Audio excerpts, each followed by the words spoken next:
Recently, scientists have made an astounding discovery that can change the entire course of Mars exploration. Apparently, there are oceans of liquid water on the red planet, so the future looks bright. We could use this water to support future missions, and then even relocate to Mars since we wouldn't need to worry about where to get this precious liquid, right? Well, there's one big problem. These oceans of liquid water are in Mars, so deep inside that we aren't likely to get there. At least that's what a new analysis of seismic data collected by the Mars InSight lander claims. Huge reserves of liquid water seem to be the best explanation for some seismic quirks of the red planet. So all this precious water is out of our reach. But we need to find it to solve the puzzle of the aquatic history of our blushing, dusty neighbor. And the first thing we need to do is identify where the water is and how much of it the planet is hiding. Navigation has confirmed that the parachute has deployed and we are seeing significant deceleration. Now, our rovers are scurrying about on the surface of the red planet, gathering all the available data on the planet's surface geology. And it's getting increasingly obvious that Mars was once covered with water. Many factors, from Martian terrains to ancient dry lake beds and deltas, suggest that there was a time when the planet was quite soppy. These days, there's still some water on and right below the surface of Mars, but it's in the form of ice and nowhere near what Mars had in the ancient past. To understand how much of it could have been on the red planet billions of years ago, we must know where all this water went. There are two spots where the water could have gone: into space or toward the interior of Mars. Then it could have been isolated as either liquid reservoirs or ice deposits. Currently, we don't have any way of measuring how much water once leaked away. But now, we finally can find out more about the gooey center of the red planet. All thanks to the Mars InSight lander. It isn't operating anymore, but from November 2018 to December 2022, it was listening to the hums and rumbles and monitoring the activity below its feet. The thing is, acoustic waves generated by seismic activity deep inside the planet can change according to the composition and density of the material these waves are moving through. And scientists can get a lot of information analyzing the behavior of seismic waves. In this case, they used a model similar to those used to map underground oil fields and aquifers on our home planet. Then, with the help of this model, they analyzed the data gathered by InSight on Mars. They discovered that the best explanation could be that there was a layer of fractured rocks whose cracks were filled with water deep under the surface of the red planet. That layer could be at a depth of 7 to 12 miles. That's why it would be extremely tricky for future missions to get to it. And still, the new discovery could help us understand the Martian water cycle. Confirming the existence of a large reservoir of liquid water can help us sneak a peek at what the climate on Mars used to be or what it could be like one day. And if once Mars had a lot of water, it could have been habitable in the ancient past and might become habitable in the future. Water is crucial for life as we know it, so underground water reservoirs on the red planet could already be habitable. Maybe, while we're talking, tiny microorganisms or even some tentacled creatures are living their lives in the comfort of their underground home. On Earth, super deep mines do host life, and the bottom of the ocean, with its immense unbelievable pressures, isn't lifeless either. So far, we haven't found any evidence of life on Mars, but for now, it sounds like this place has the potential to sustain life. InSight data has shown that there isn't likely to be a lot of water ice in the upper crust of the planet, at least in the region around the lander. But if it turns out that there is a water-rich layer deep below the surface and stretching around the entire globe of the planet, then there would be enough water to fill ancient ocean beds and even more. Now, Mars isn't the only place outside Earth where there is water or where we might one day find water. Take the good old Moon, for example. On Earth's natural satellite, water can be found all over the surface, but it's not the water you might be imagining.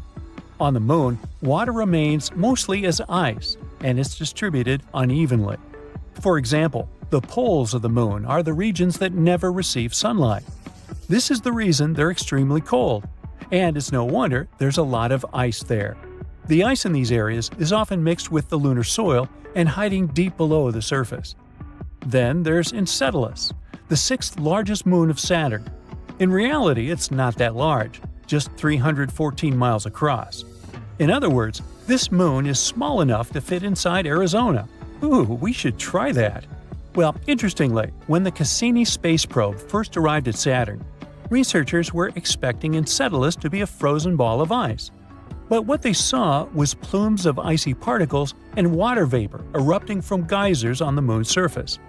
It was clear that there was a massive ocean between the moon's rocky core and its icy shell. Then there's Jupiter's moon Europa. Scientists think that this world is one of the most promising places in the solar system when it comes to searching for new life forms. That's because Europa has a huge saltwater ocean as deep as 40 to 100 miles. And even though it's under a layer of ice that is likely to be 10 to 20 miles thick, it's still potentially habitable. Astronomers believe that plumes of water might erupt from cracks in the ice shell and release the contents of the moon's ocean into space. The temperature, pressure, and chemistry are very different on Europa, and astronomers aren't sure yet how the ice behaves there. That's the main reason they haven't figured out yet how deep or large the water reservoirs on Europa are and how long they need to refreeze. But out of all the places where we could find water in the universe, the most bizarre is probably open space. In 2011, two teams of astronomers discovered a cloud of water floating freely among stars. It was the largest and farthest reservoir of water ever detected. So this massive cloud of water vapor surrounds a black hole. But not just any black hole. This one's a quasar, located 12 billion light-years from Earth. The conditions around this quasar must be really special to create such an enormous amount of water. This cloud contains 140 trillion times the volume of all the water on Earth. That's enough to give every person on the planet a whole planet's worth of water 20,000 times over. Sounds wild, doesn't it? But there's something even cooler. Astronomers think this water cloud formed just 1.6 billion years after the universe began. This discovery is yet another sign that water has been around all over the universe, even in its early days. But here's the kicker. Until they found this, scientists had never detected water vapor so far back in time. Sure, there's water in our Milky Way galaxy, but most of it's frozen solid in ice. This discovery really pushes the boundaries of what we know about water in the universe. Scientists think there might be a huge onion chilling somewhere out there in space. Not an actual one, but it's something even crazier. These are stars stacked inside each other, layer upon layer. These fascinating objects, called Gravastars, could even be cousins of black holes. But most importantly, they might hold the key to understanding some of the most mysterious puzzles in the universe, dark energy, and even other dimensions. Let's start with gravity. Over a century ago, Albert Einstein helped us understand how gravity works. Turns out, it's not just something that pulls things on Earth and makes apples fall on Newton's head. It's much wilder. It's about warping the very fabric of existence itself. Let's say you toss a heavy ball, like a bowling ball, onto the middle of your bed. What happens to the sheets? They dip, don't they? They stretch and sag around the ball. Now, if you roll a smaller ball, like a marble, across the bed, it doesn't move in a straight line anymore. Instead, it starts circling the heavy ball, rolling closer and closer as if the heavy ball is pulling it in. That's gravity. But instead of bed sheets, we're talking about the fabric of space and time itself, or space-time for short. Heavy objects like planets and stars make dents in space-time, and moons, planets, or even light move along these dents. Gravity is the curve that tells them where to go. In that case, you can guess that black holes are like the ultimate heavy balls. The heaviest, in fact. The gravity is so strong, it shrinks them, making them smaller and smaller. so tiny they could fit in the palm of your hand, but with the mass of several suns. Some of them are like holding over 40 billion solar masses in your palm. It's ridiculous, but they basically create a bottomless pit in space-time with insane gravity. This area around them, called the event horizon, is the most horrifying thing ever. It's a point of no return. Once something gets there, it can never escape being eaten. When something falls past the event horizon, it can't climb back out, not even light. Which is why they seem like, well, black holes. But gravastars, they're something much weirder. Just like black holes, they're probably very compact. But instead of being tiny pits of endless gravity, they might have something wild at their core: dark energy. This is one of the universe's biggest mysteries. Dark energy, this invisible, mysterious something that seems to be pushing the universe apart faster and faster. It's like a polar opposite of gravity. While gravity tries to pull things together to slow down the expansion of the universe, dark energy is trying its hardest to make our world even bigger. Luckily, dark energy has been winning so far. Otherwise, we'd all be in some deep pit. But if we can explain the gravity with balls, then what exactly is dark energy? A force, an energy field, something else? We have no idea. Scientists have seen its effects. They know that it's incredibly spread out everywhere, but they can't tell you what that thing even is. But if it's trapped inside of gravastars, maybe we'll finally discover the truth. This name stands for gravitational condensate stars. Gravastars were dreamed up by two physics professors, Powell Mazur and Emil Mottola, in 2006. They tried to think, what else besides black holes could happen when a massive star collapses on itself? That's how they created this alternative. Think of it this way. Gravity pulls everything inward, making super heavy objects like stars shrink in size. The more the star shrinks, the denser it gets, and its gravity grows stronger. After some point, it can cross a critical threshold and become a black hole. But what if there was dark energy inside to counteract this? At the core of a gravastar, there could be a region filled with false vacuum or dark energy. This energy would push outward, fighting the gravity. It's like the unstoppable force meets an immovable object. Thanks to this, the star core doesn't collapse into a black hole. Sounds wacky. We don't know what dark energy even is, so how can it fill up anything? But luckily, even if scientists can't fully explain dark energy, they still have strong mathematical models to check how it works in our universe. So, they decided to test this theory. Here's where things get even weirder. The new theory says that gravastars might not be simple lone objects. Instead, they could be stacked one inside another. Each one is like a layer with its own dark energy bubble inside, surrounded by a thin skin of matter. The outermost shell would hold a smaller gravastar inside it, and that one could hold an even smaller one, and so on. It's like a series of balloons, one inside the other. The air pressure in each one of them is stable, evenly spread out. Thanks to that, none of them deflate. They coexist without one popping or collapsing the others. In the case of gravastars, the air is dark energy, and the rubber is the shell of matter surrounding it. It sounds crazy, but it actually makes this whole idea more realistic. A single gravastar might have a very thin shell of matter, but the thicker they are, the more likely it is to exist in a stable way. And finally, the coolest part about them is that they could explain one of the biggest mysteries of our world: how universes are born. When a star collapses into a gravastar, the matter could theoretically implode through the center and create a new dimension. This would connect these objects to the Big Bang itself. Some scientists even speculate that dark energy could be the energy exchanged between our universe and a child universe that's created from a gravastar. Of course, these are all just speculations for now. But where are all those gravastars? And how do we test this? Well, physicists aren't sure either. They're more of a what-if thing than an actual object that they discovered. Those two professors just tried to imagine what would happen if gravity and dark energy worked together like this. For now, the LIGO, a big observatory which detects ripples in spacetime, hasn't found clear evidence of gravastars. Another problem is that gravastars would only be stable in specific cases.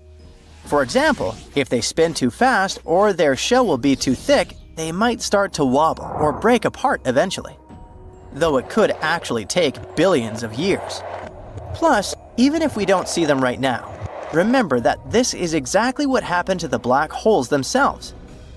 When Einstein published his groundbreaking theory of general relativity, another scientist, Carl Schwarzschild, took his equations and found a solution to them. And that's when he realized, if gravity becomes incredibly strong, the light wouldn't be able to escape, and this could create a sort of hole in space. Einstein even thought that this sounds too weird to be true. It took many years for us to confirm black holes' existence, and we finally took a photo of one just a couple of years ago. You might remember that blurry picture that blew up online? It was Sagittarius A star, an incredible supermassive black hole in the center of our galaxy, Milky Way. So that's why scientists approach gravastars so seriously. And since all the math checked out, which means that these objects are actually possible in real life. Now, we just need to see if they're somewhere out there. What's interesting is that they'd probably look like regular black holes. They could emit high-energy radiation as they consume matter. They might even produce something called Hawking radiation, a type of energy that escapes from black holes. In other words, it would be nearly impossible to tell the difference. But gravastars have a small trick up their sleeve. If their shell is transparent to light, they might bend light in a slightly different way than black holes do. So maybe if they check the way light is bent around the mysterious object, they could spot the difference. And even if it turns out that gravastars don't exist in our reality, they're still valuable to science. They still taught us more about gravity, black holes, and the limits of relativity.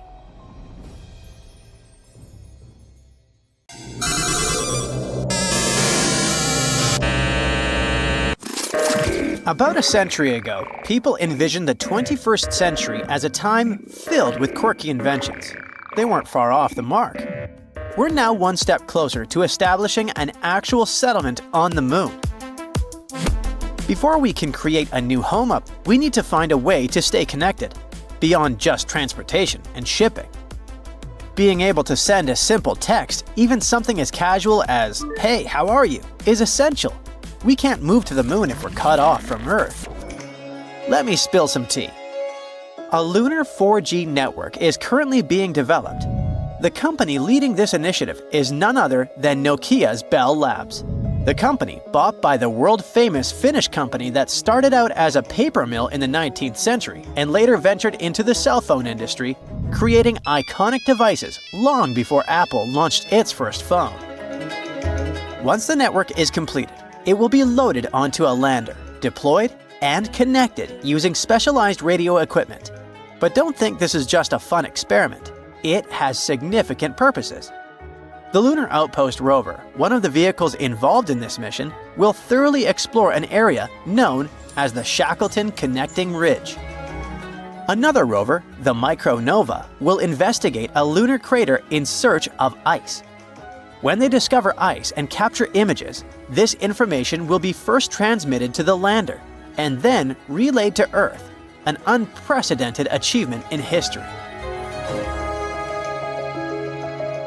Moreover, the importance of a reliable phone connection cannot be overstated. Currently, astronauts communicate via radio. But NASA aims to establish a lunar communication system capable of supporting high-resolution video. Effective communication during space missions is as crucial as food and water, and with this new lunar 4G technology, video calls on the moon could soon become a reality. Plus, thanks to lunar 4G, we'll be able to track how the endangered species sent to the moon are doing. Oh, sorry, I completely forgot to mention something important. As more species edge closer to extinction today, scientists are collecting samples from animals, plants, and other organisms to store in bio-repositories around the globe. Unfortunately, the conditions on Earth are far from ideal for these modern-day Noah's Arks.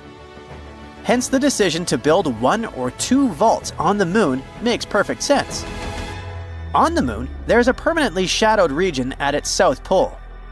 It may seem like a fortunate coincidence, but some lunar craters may meet the criterion of temperature, -320 degrees Fahrenheit, which is precisely what we need for long-term self-storage. Initially, the plan was to construct the vault in lava tubes that run beneath the moon's surface, but that would have posed significant risks. This design requires a special solar-powered cooling system, and any accidental loss of power could be catastrophic, resulting in the destruction of all the samples.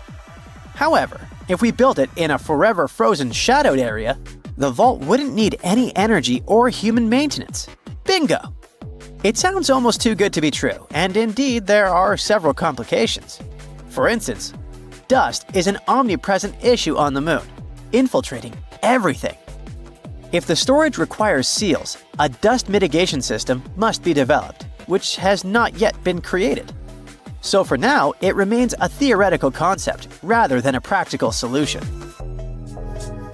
40, 50 feet, why don't you turn around and let them get a view from there and... I know you want to learn about real things, not just concepts.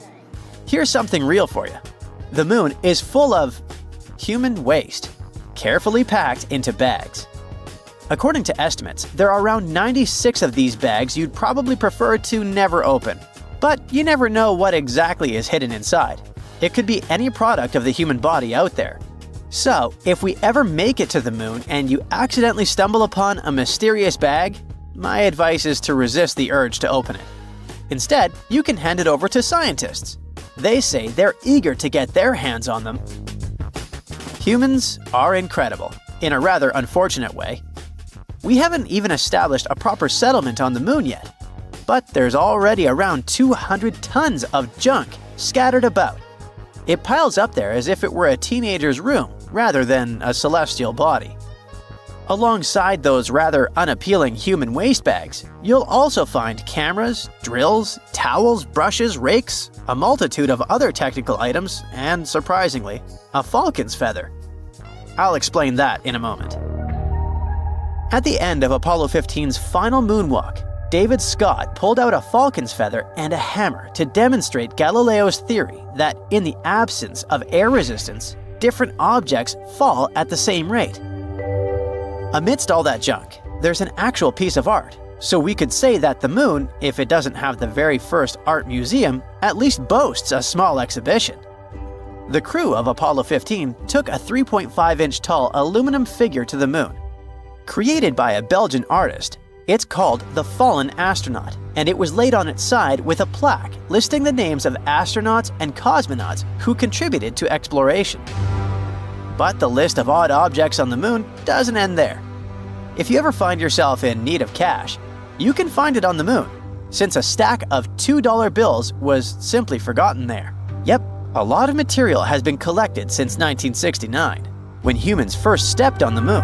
It's one small step for man, one giant leap for mankind. Our natural satellite was first seen in a telescope in 1609. But what about its true age? To understand that, we need to start with how the moon first formed. Back in the mid-80s, a conference in Hawaii brought together a bunch of scientists to figure out where the moon came from. They came up with a pretty cool idea. The moon probably formed with the stuff that our planet Earth donated. Picture this.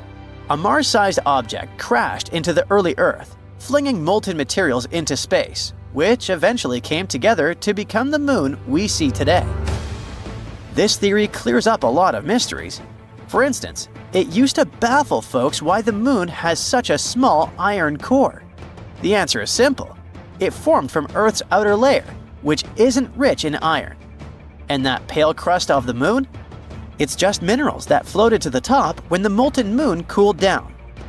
At first, the moon was super close to Earth, but it's been slowly drifting away at about 2 inches a year, even while you're watching this video. Figuring out when this all went down, though, is a bit tricky. The Apollo astronauts brought back a bunch of moon rocks, which helped scientists estimate their ages.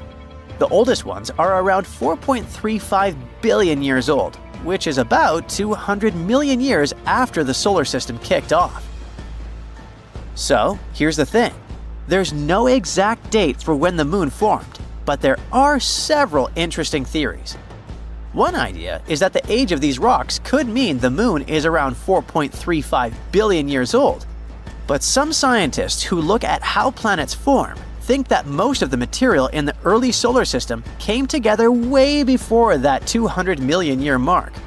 They argue that a big impact that created the moon happening that late seems pretty unlikely, which means the moon could actually be older than 3.5 billion years. Another interesting thought is that the moon might have gone through some serious heating events as it moved away from Earth. This is similar to what happens on Io, one of Jupiter's supervolcanic moons. The gravitational pull from a bigger body can stretch and compress a smaller one, generating heat, like when you squeeze a rubber ball. The rocks on both Io and the moon warm up this way. Rocks have radioactive elements that act like internal clocks, helping scientists figure out their ages. The catch is, if the moon heats up too much, it resets those clocks and only starts keeping time again once it cools down. So those rocks that are about 4.35 billion years old might not actually mark the moon's birthday. They could just indicate a time of tidal heating. This suggests, once again, that the moon had to have formed even earlier than that. A huge asteroid, several hundred feet across, is dashing towards Earth through the black nothingness of the cosmos. Ooh. Brace for the terrible news. There's a 72% chance it might hit Earth in 14 years, with potential impact zones being North America, Southern Europe, and North Africa, some of the most densely populated areas on the planet. Astronomers have been keeping a close eye on the space invader for a few months, but now it's moved too close to the Sun, and tracking it is impossible for the next 7 months. Of course, there's a 28% chance that it will miss our planet altogether. But what if it doesn't? Global devastation and destruction, that's what. Thousands of lives lost, billions and billions of dollars in damage, entire species wiped off the face of the Earth, ruined cities and towns, destroyed fields and forests. We're left wondering whether it's the future awaiting for us. Well, now you can breathe easy. That's just a hypothetical scenario created by NASA to prepare for a situation like this. The space agency has been thinking about this kind of disaster for years. Even cooler, they run what-if asteroid exercises every 2 years to get scientists, state agencies, and international experts on the same page. The last one occurred in April. Over 100 people took part in that event. During such asteroid drills, experts pretend that a giant space rock is heading our way. Then they work through all the tricky questions they can come up with, like how big is it? Where might it hit? What should we do? It's like a massive brainstorming session to make sure that if it ever happens, we won't have to start from scratch. To make these scenarios feel as real as possible, NASA's Center for Near-Earth Object Studies gets involved. These are folks who track real asteroids and calculate their orbits. So they simulate months of asteroid observations, complete with uncertainties about its size, trajectory, and potential impact zones. It's the kind of uncertainty that makes decision-making way harder, just like it would be in real life. Now, if an astronaut really was aiming at Earth, it wouldn't be just one country's problem. It would be everyone's. That's why this exercise brings in international experts. In April, it happened for the first time. They worked alongside U.S. agencies like NASA's Planetary Defense Coordination Office and FEMA to understand how the world might respond to such a crisis, since an asteroid impact would have dire consequences globally. Now, the big question is, can we actually stop an asteroid from hitting Earth? Here, there are two main options experts consider. First, we could send a spacecraft to gather more info. If we knew more about the asteroid's size, mass, and orbit, we'd be able to make better decisions about what to do next. The second option is to try to deflect it.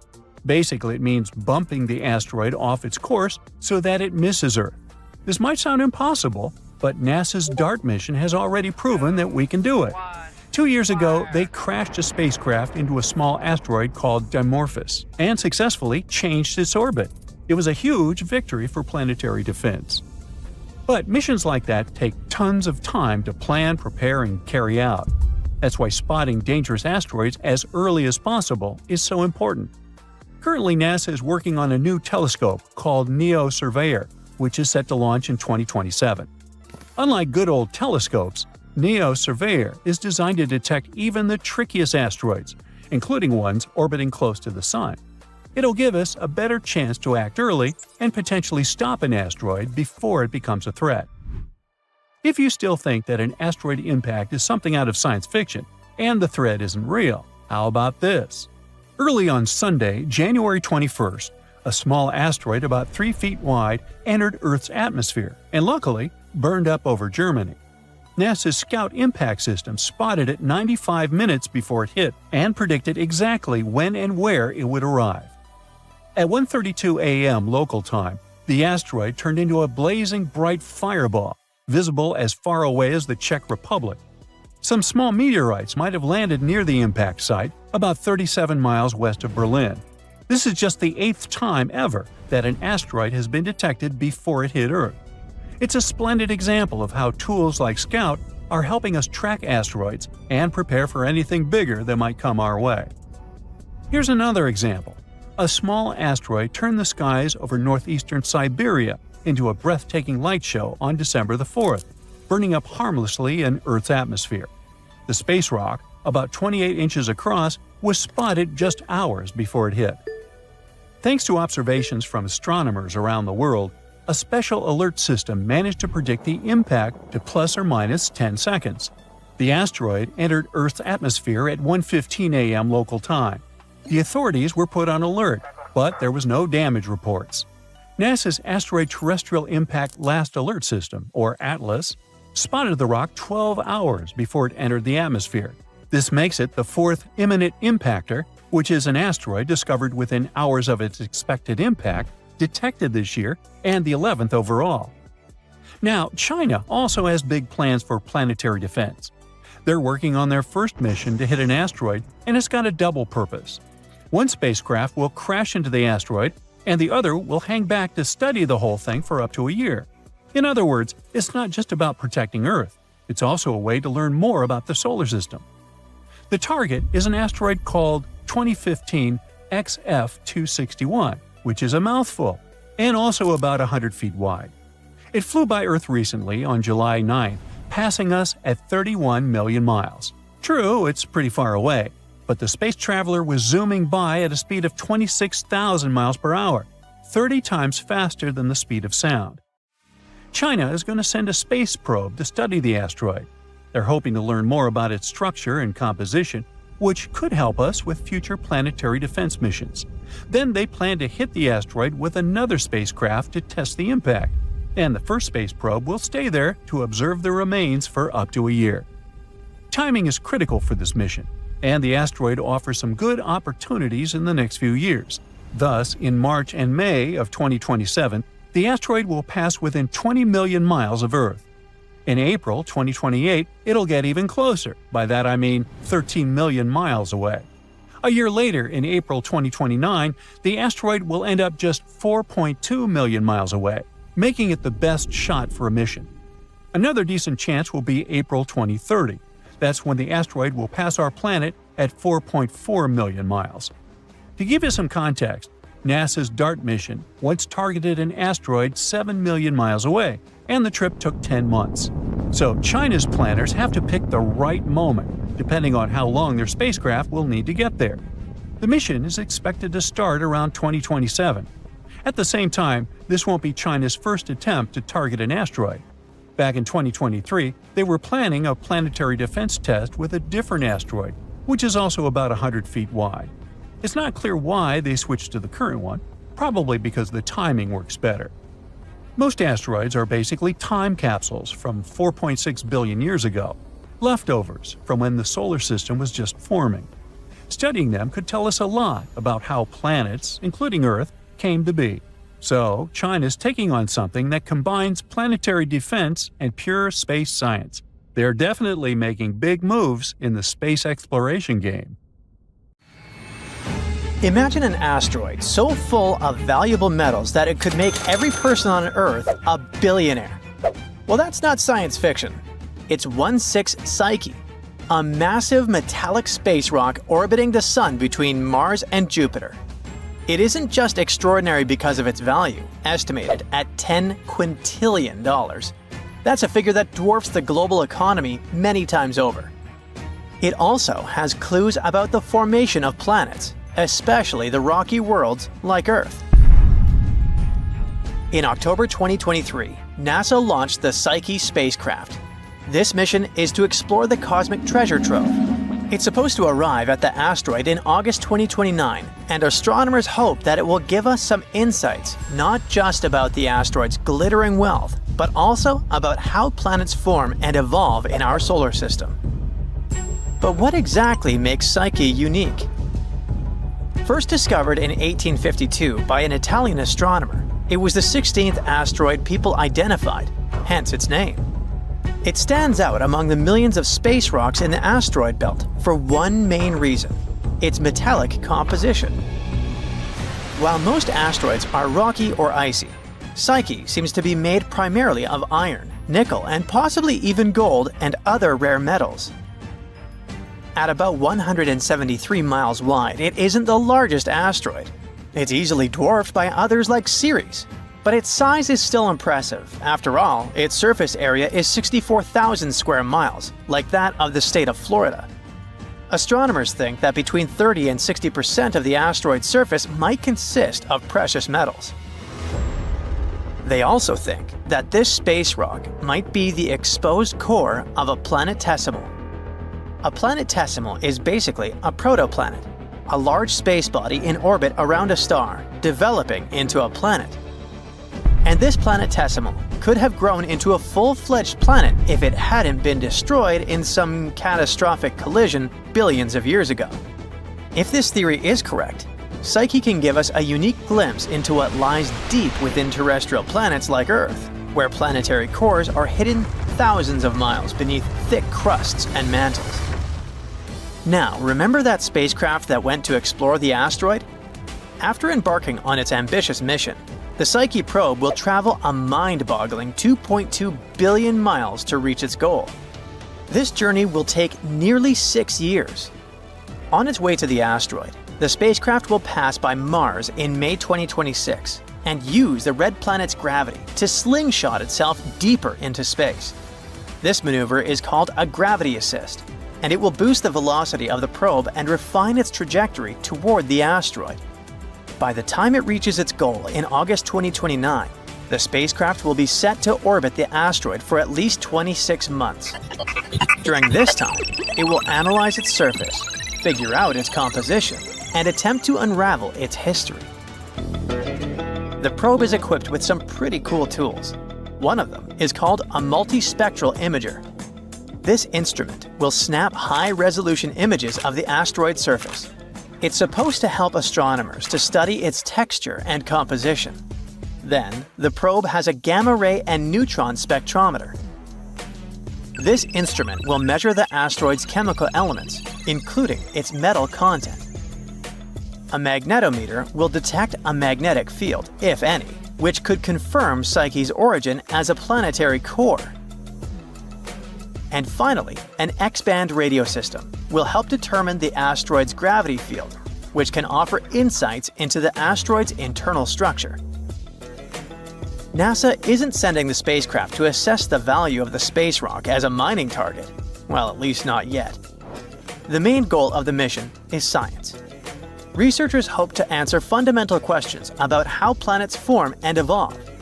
And this asteroid could help us understand what happens when molten material solidifies into a core.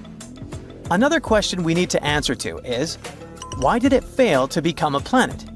And understanding the history of the asteroid might shed light on why some celestial bodies grow into planets while others don't. While NASA's mission is purely exploratory, it has also sparked interest from the point of view of asteroid mining. With its estimated worth of $10 quintillion, Psyche could theoretically supply enough raw materials to revolutionize industries on Earth. Mining it is likely to be decades away, if it ever happens altogether, but the idea still sounds amazing. At the same time, if the asteroid's metals were somehow brought to Earth, their abundance could cause the value of precious metals like gold to plummet, and it would wreak havoc on global markets. Speaking of valuable resources, let's find out how Earth got its own gold, platinum, and other rare metals. These elements, aka highly siderophile elements, have a cosmic origin story, and it's every bit as dramatic as Psyche's. These precious metals were born in violent cosmic events billions of years ago. Many appeared in kilonovae, explosive collisions between neutron stars. These metals were then scattered across space and eventually became part of the gas and dust cloud that formed our solar system. When Earth formed, those metals sank towards its iron-rich core, but not all of them ended up deep inside the planet. Destructive collisions with rogue protoplanets like the Mars-sized Theia, which most likely helped to form the Moon, trapped some elements in Earth's mantle. Recent computer models have explained how this happened. After each major collision, Earth's surface temporarily became a magma ocean, a molten layer of rock. As metals sank through the magma, they reached a partially solid layer that slowed their descent, keeping them in the mantle instead of the core. These metals then moved closer to the surface under the influence of thermal convection. That's what made them accessible for mining billions of years later.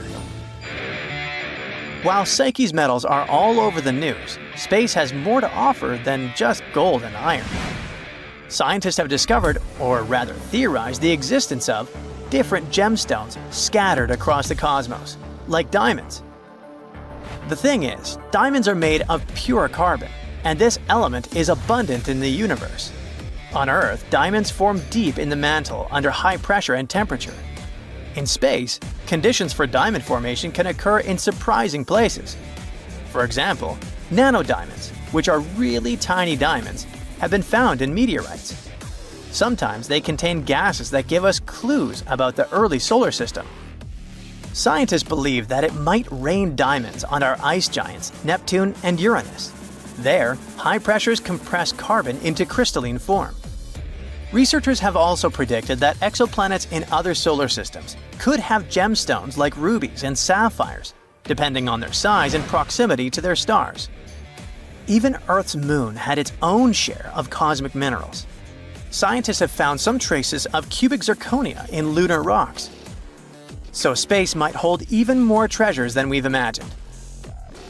But let's get back to the Psyche mission. It might not only reveal the whole potential of space resources, but also underline the issues we could face while dealing with them. For example, mining an asteroid would require the usage of autonomous robots, machines capable of operating in harsh space environments. Plus, we would need efficient transport systems to bring materials back to Earth or process them in orbit. We would need to make sure that mining activities wouldn't damage ecosystems or space environments. There are also legal and ethical issues, like the Outer Space Treaty of 1967. It prohibits any nation from claiming sovereignty over celestial bodies. But with private companies entering the space race, debates over ownership and resource sharing are heating up. And finally, bringing such amounts of metals to Earth could destabilize global markets. So, experts suggest that space resources might be better used in space, for building habitats, satellites, and spacecraft. But no matter whether we ever mine 16 Psyche or not, its exploration will teach us more about the early solar system and the processes that shaped our planet. As of December 1st, 2024, the probe is heading for the asteroid, following the orbit around the Sun. Its journey promises not only to deepen our knowledge of the universe, but also to redefine what's possible for humanity as we reach for the stars.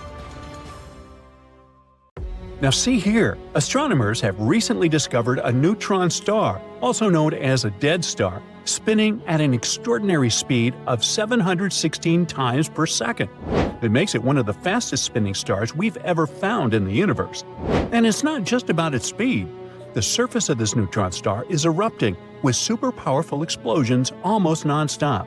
But before we dig deeper into the mystery of this neutron star, let's figure out what these stars really are. They form from the remnants of massive stars that are at least 8 times the mass of the Sun. When such stars exhaust their nuclear fuel, they can no longer counteract the force of gravity pulling their matter inward. This leads to the collapse of their cores, triggering a massive supernova explosion that blows away the outer layers of the star. What's left behind is an ultra-dense core. That's a neutron star. These stellar remnants are incredibly small, typically just 12 miles wide. At the same time, they pack in more mass than the Sun. The density of neutron stars is also overwhelming. Imagine taking the mass of 2 suns and squeezing it into a sphere about the size of a city. A single teaspoon of neutron star material would weigh around 10 million tons. That's the same as the combined weight of 85,000 blue whales. Such an extraordinary density is what gives neutron stars their immensely powerful gravitational fields. When matter falls onto a neutron star, it accelerates to speeds of millions of miles per hour before slamming into the surface. The energy release from such impacts is truly astonishing. Now, despite its name, inside a neutron star, there are not only neutrons. A few protons survive down there too. Now, normally, protons repel each other since they have the same positive charge. But in a neutron star, that crushing gravity forces them so close together that the strong nuclear force takes over. It pulls them toward the neutrons like they're all part of the same team. Inside the star, things get stranger the deeper you go. Near the surface, neutrons clump into blobs, kind of like a neutron gnocchi. A bit further down, these blobs link together into long chains, forming what scientists call the spaghetti layer. I'm getting hungry. At even greater pressures, the spaghetti chains fuse side by side, creating flat sheets. Think neutron lasagna. Keep going any deeper, and the lasagna eventually breaks down into a uniform mass. But even then, the structure isn't smooth. There are gaps, long tube-shaped voids that look a lot like penny pasta. So inside a neutron star, you've got layers of gnocchi, spaghetti, lasagna, and penny pasta. And each of them represents the mind-bending results of physics under insane pressure. Okay, I'm definitely having Italian for lunch today. Now, the recently discovered neutron star is part of a binary system located in a dense star cluster. This cluster is situated near the center of the Milky Way galaxy, approximately 26,000 light-years from Earth, in the direction of the Sagittarius constellation. The record-breaking spin of the star is extraordinary. If we take a period of not a second, but a minute, it'll be over 42,000 revolutions per minute. At the same time, the newbie ties with another neutron star, which spins at the exact same speed. Such extreme rotation rates are rare and make these stars cosmic outliers in terms of behavior and properties. Oh wait, we can't but mention our neutron star's binary partner. It's a white dwarf, a dense remnant of a star similar in size to our Sun. This white dwarf is pretty fast too. It orbits the neutron star once every 11 minutes. This makes the couple a binary system, with the shortest orbital period ever observed. Imagine a stellar object zipping around its partner faster than the time it takes to prepare a cup of coffee. Yep, that's the kind of speed we're talking about here. This tight, rapid orbit shows how powerful gravitational forces are inside the system.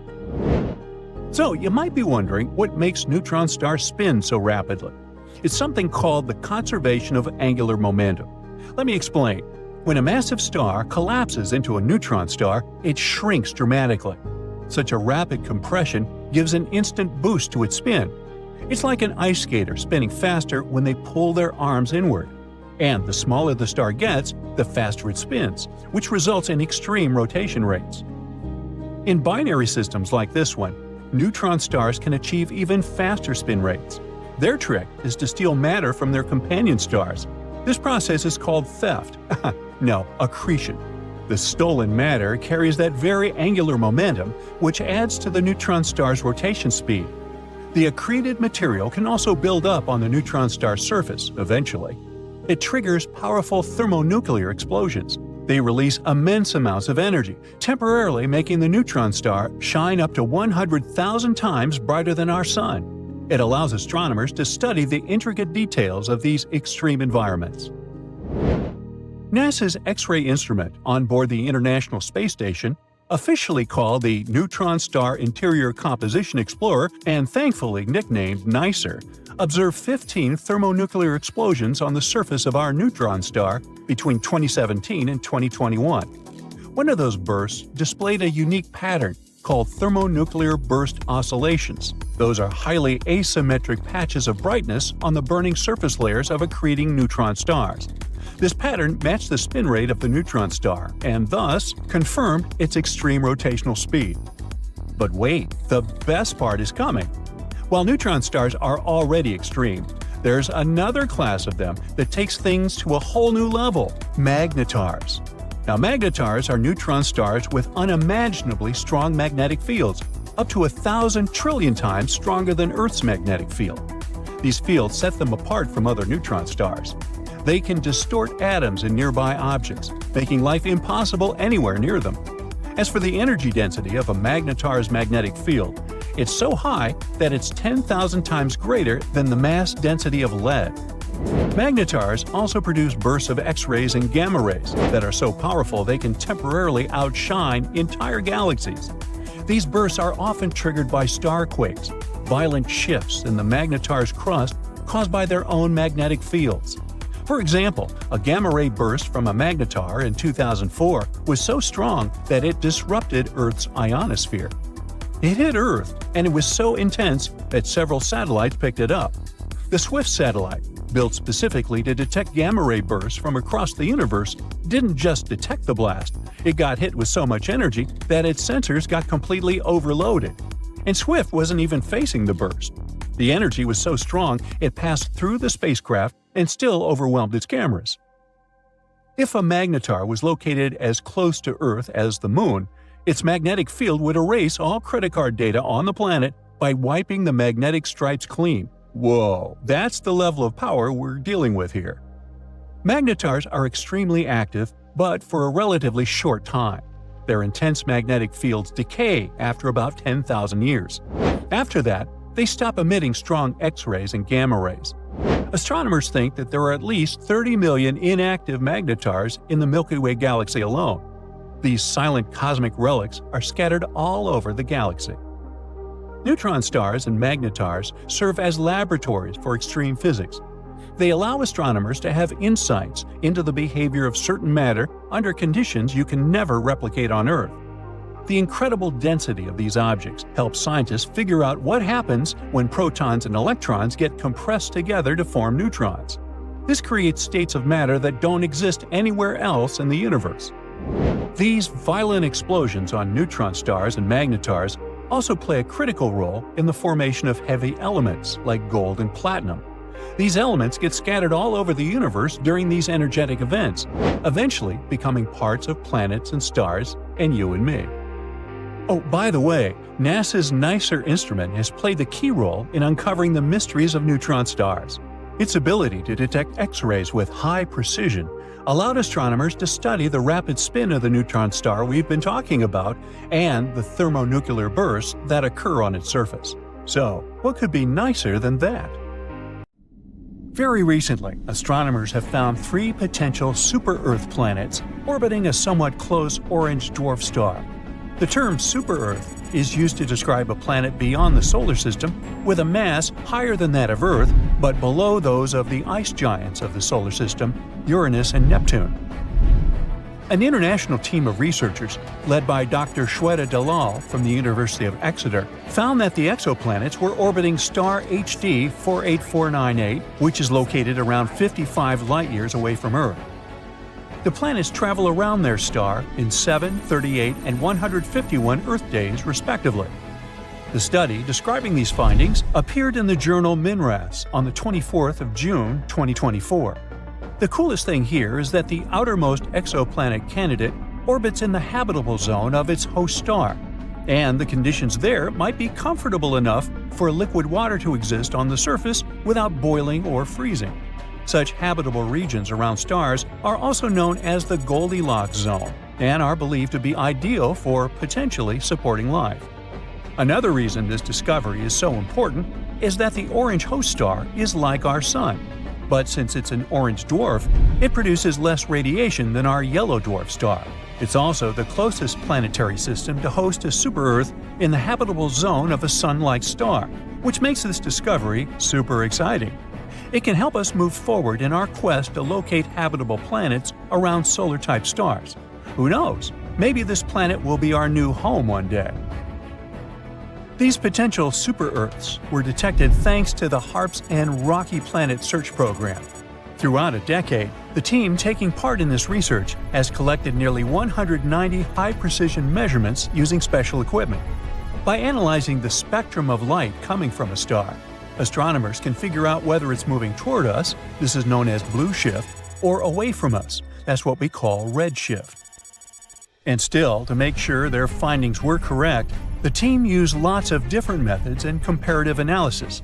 Everything confirmed their conclusions. There indeed are 3 planetary candidates with minimum masses ranging from 5 to 11 times the mass of our home planet. The team also believes that the proximity of the star, together with the outermost planet's favorable orbit, can make this system a great target for future studies. Hopefully, further research will open doors for our understanding of planetary systems and the potential of life outside our solar system. Scientists have already discovered more than 5,000 exoplanets, which are planets outside the solar system, since the first such world was confirmed orbiting a Sun-like star in 1995. To find those distant planets, astronomers used different equipment, like NASA's Kepler Space Telescope, launched in 2009. Its mission was to find as many Earth-like planets dwelling in the Milky Way galaxy as possible. But it's not the only instrument used for searching exoplanets. Anyway, now let's look at the most exciting and promising of these worlds. Gliese 667 cc is a mere 22 light-years from Earth. But even though it seems close, it's still around 129 trillion miles away from us. The planet itself is around 3.8 times as massive as Earth and completes one orbit around its host star within 28 days. In other words, a year on that Earth-like planet is 13 times shorter than a year on our planet. Luckily, the star is a cool red dwarf, so the exoplanet most likely lies in its habitable zone. But there's still a chance that this world might be regularly baked by the flares coming from its parent star, which is not cool on many different levels. Kepler-22b is way further away than the previous world, more than 600 light-years away from our planet. It was the very first Kepler planet found in the habitable zone of its star. This world is larger than Earth. It's about 2.4 times our planet size. Sadly, we still don't know whether this planet is rocky, liquid, or gaseous. The orbit of Kepler-22b is similar to Earth's. It takes the planet 290 days to orbit its G-class star, which is kind of like our Sun. But this star is smaller and colder than ours. Another Kepler planet, this time it's Kepler-69c. It lies a whopping 2,700 light-years away from us. This world is also almost 70% larger than Earth. Researchers know nothing about its composition, but they found out that the planet needs 240 days to complete one orbit.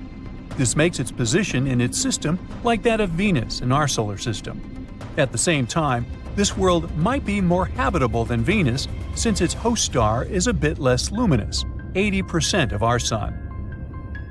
TOI 733b is a recently discovered world. It was found in 2023. It's out there, 245 light-years away from Earth, and needs just 4.9 Earth days to complete an orbit around its star. But the coolest thing about this planet is that it might have a massive ocean. According to scientists, the planet is likely to be completely covered with water. Does that mean there could be life on this super-Earth? Time will tell. GJ1214b is located 48 light-years from Earth. This planet is a super-Earth, almost 3 times bigger in diameter and 8 times heavier than our home. It orbits around its red dwarf star faster than you can binge-watch your favorite series, finishing a complete loop every 38 hours. But it's not just the planet's size or orbit that's out of this world. It's pretty hot out there, with mind-melting 450 degrees Fahrenheit. But the coolest thing is that this planet is practically drowning in water. The sizzling temperatures and crazy high pressures on JG 1214b create some cool materials like hot ice and superfluid water. Superfluidity is something that happens in liquid helium when it's almost as cold as it can get. On Earth, water totally missed the memo about being superfluid because it needs ridiculously low temperatures and off-the-chart pressures to pull off that trick. Still, there's not much use in superfluid water. Even if you try it, you'll just get dehydrated. The super-Earth that's closest to us was discovered in 2016, and it's called Proxima Centauri b. It's located a mere 4 light-years away from Earth and has a mass remarkably similar to that of our planet. A year on Proxima Centauri b is short. It only takes the planet 11.2 days to complete a circle around its central star. Scientists discovered this world after they noticed that its parent star was slightly wobbling. They hadn't been sure what exactly had been happening there until they realized Proxima Centauri b's gravity probably produced pulls and tugs that caused these wobbles. Although the exoplanet is traveling in the habitable zone of its star, Proxima Centauri, it is exposed to extreme ultraviolet radiation, all because it lies very close to its parent star. Also, none of the telescopes that are currently working and exploring exoplanets are positioned well enough to capture the light from the atmosphere of this super-Earth. Most things there are still a mystery to us, even though we're talking about a planet that's really close. Super-Earth TOI 715b orbits a red dwarf, a star smaller and cooler than our Sun. At the moment, such stars remain prime candidates for finding habitable planets orbiting them. Those miniature rocky worlds have far closer orbits than those circling around stars like our Sun. But since red dwarfs are small and cool, the planets don't risk anything when crowding closer. They're still safely within a star's habitable zone. Experts say that TOI 715b might have once had an atmosphere thicker than that of Neptune, and now the planet could be in a transition state where it's losing its atmosphere.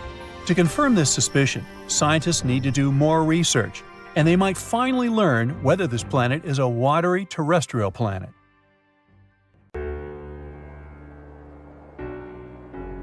Houston, we've got good news. A group of select humans is being interviewed to hop on board the first commercial vacation to outer space. The space agency has given you a survey to answer. They want to know what you would pack on this space adventure. Depending on your answers, you just might be one of the chosen ones. Now, how about we take a look at that list together?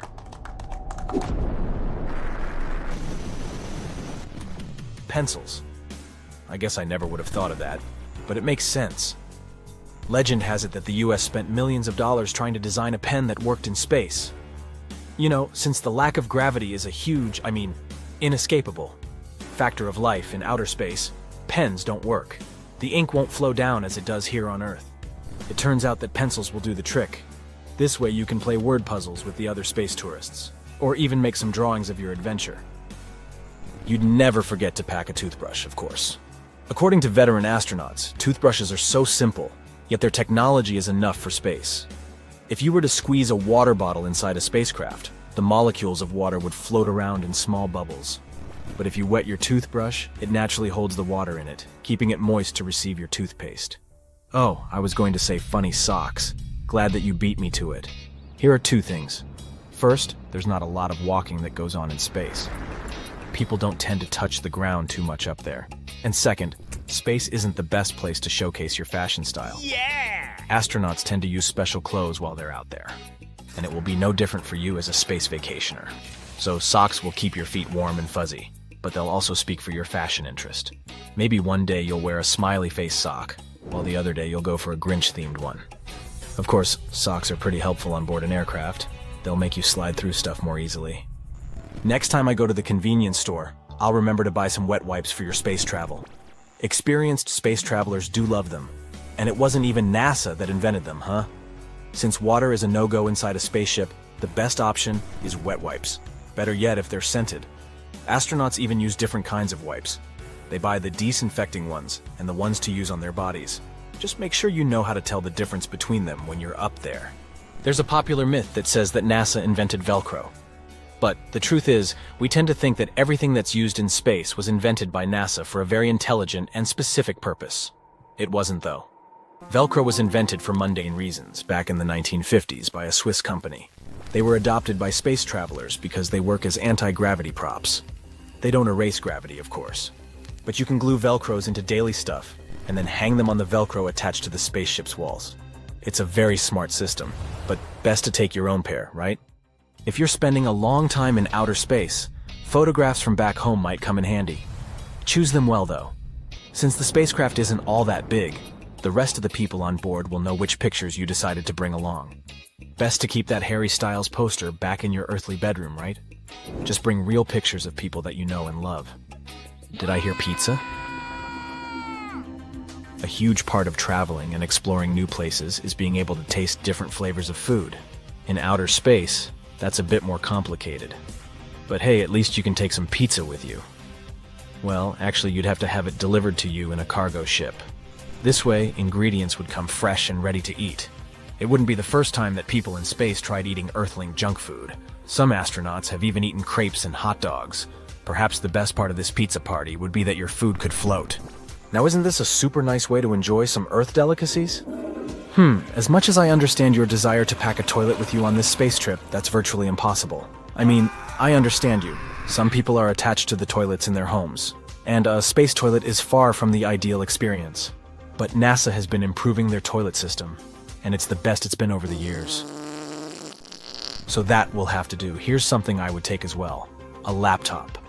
But what good would it do in outer space, you might ask? Apparently, there is internet all over the International Space Station. So even if you're not spending most of your trip docked at the ISS, you could enjoy some Netflix on the days you spend over there. There is internet all over the ISS, apparently. Crazy, huh? And speaking of leisure, I love that you would take a yo-yo. I'm not sure how efficient it would be in space, since there's no gravity to bounce it back and forth, but it would be nice to see how a yo-yo reacts in a gravity-free environment. Oh, I love jigsaw puzzles. This would definitely be on my list as well. Imagine trying to build a jigsaw puzzle that keeps floating in the air. Maybe you'll have to create a system to avoid the separate pieces floating aimlessly through the spacecraft. But imagine once you finish that turtle puzzle, it will look like it's swimming around the craft. You can't pack a window, but they sure are an important part of life in outer space.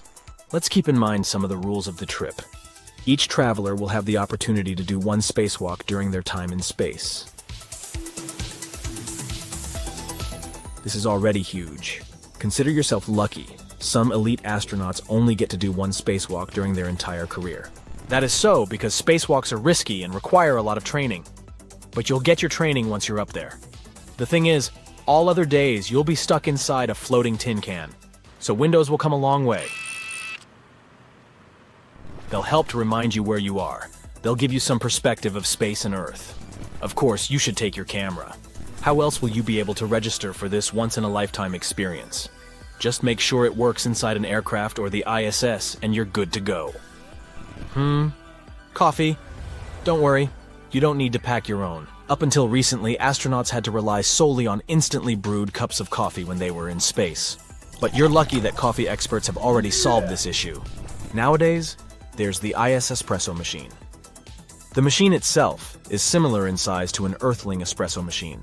But to drink it, space travelers have to use a zero-gravity coffee cup together with a straw. If you try drinking it regularly, you wouldn't get hot coffee to hit you directly in your face. Instead, the coffee would be glued to the bottom of your cup. I have to say I really stand this invention. Last, but not least, why not pack your guitar with you? I noticed you were missing a musical instrument. If this was a conventional flight, you might have to pay extra for luggage. But since it's all included, don't be shy and take your guitar. Astronauts such as Chris Hadfield take their musical instruments with them when they're in space. He even became famous for his version of Bowie's Space Oddity, up to the point that Bowie himself told him he lived Chris's version of it. It helps to pass the time, but it's also great for socializing. Can you imagine a pretend bonfire happening in the void of space? I can, and it looks super cool. Well, I think you're set to go. I'll personally call NASA and ask them to pick you as one of the lucky space travelers. See you in outer space, amigo. It's normal for planets to be a bit tilted on the side. The Earth is tilted at a 23-degree angle. That's why we have seasons. It's summer when the part of the world where you are leans closer to the sun. It works the opposite way too. It's winter when you lean away from it. But Uranus is tilted more than normal. It lies as a 98-degree angle, which has a huge effect on its seasons. Each season on Uranus takes 21 years to play out. Something to think about the next time we complain that winter lasts forever. Now, here on Earth, we measure distances in minutes and hours, maybe even days. It takes 10 minutes to walk to your best friend's house, or 15 minutes to drive to your favorite cafe. But in space, it's different. It's vast, which means we measure how long it takes to get to a certain point in years, or in most cases, light years. So, if you want to walk to the moon one day, that would take you 9 years to span the 239,000 miles. Perhaps you'd like to take a ride to the nearby star, Proxima Centauri. Maybe if you kept the pedal to the metal at a constant speed of 70 miles per hour, you'd get there in about 356 billion hours, or around 40.5 million years. Trust me, after the first 20 million years, you'd be second-guessing yourself as to why go there in the first place. Now, Mars contains the biggest valley, Valles Marineris, we've discovered so far. It's a pretty impressive system of canyons, 2,500 miles long. That's 5 times longer than the Grand Canyon. Researchers first spotted it back in the 1970s.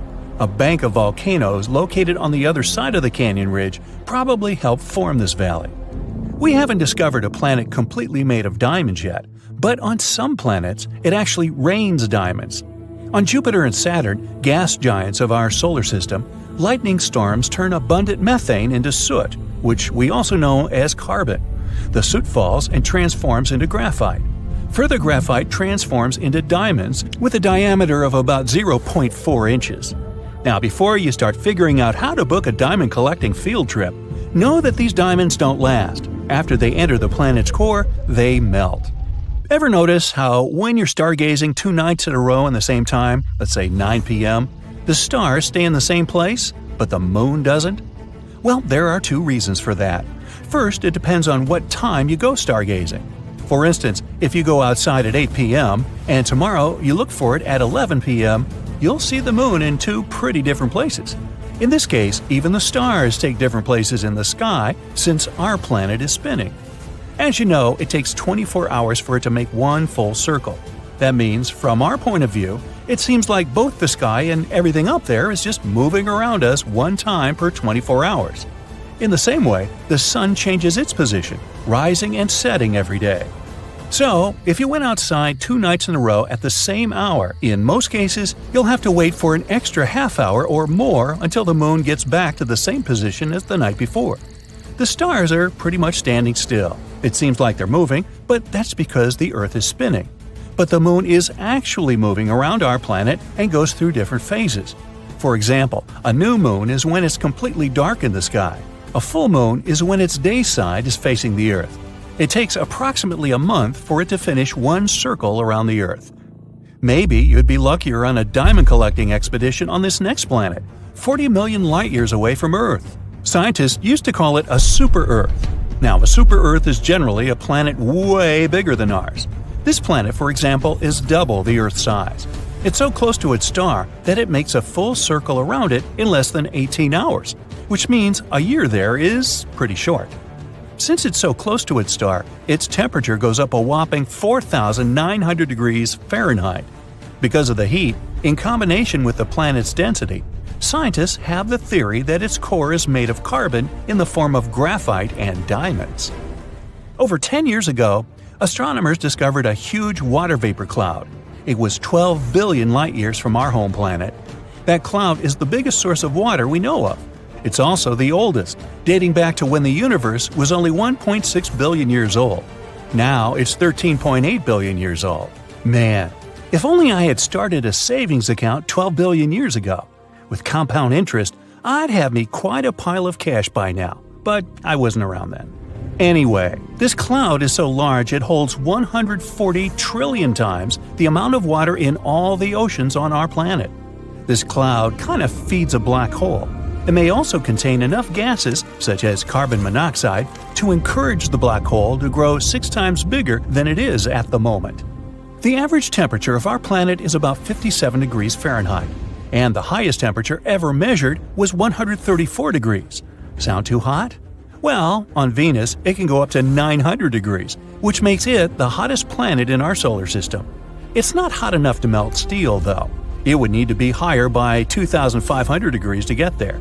But it's hot enough to melt lead, and it's way too hot to sustain life, at least not in any form that we know. Venus is not even the closest to the Sun, it's Mercury, but it has a super thick atmosphere that traps greenhouse gases. It's like you covering yourself with a pretty thick blanket in the middle of the summer. Now, we're used to seeing volcanoes spewing hot molten lava. After all, that's what they mostly do on Earth. But in space, volcanoes tend to spew methane, water, or ammonia. And these materials freeze as they erupt and eventually transform into frozen vapor and something called volcanic snow. I'm talking about cryovolcanoes here. You can find them on Jupiter's moons Io and Europa, Saturn's moon Titan, and Pluto. These volcanoes are especially active on Io, which has hundreds of vents.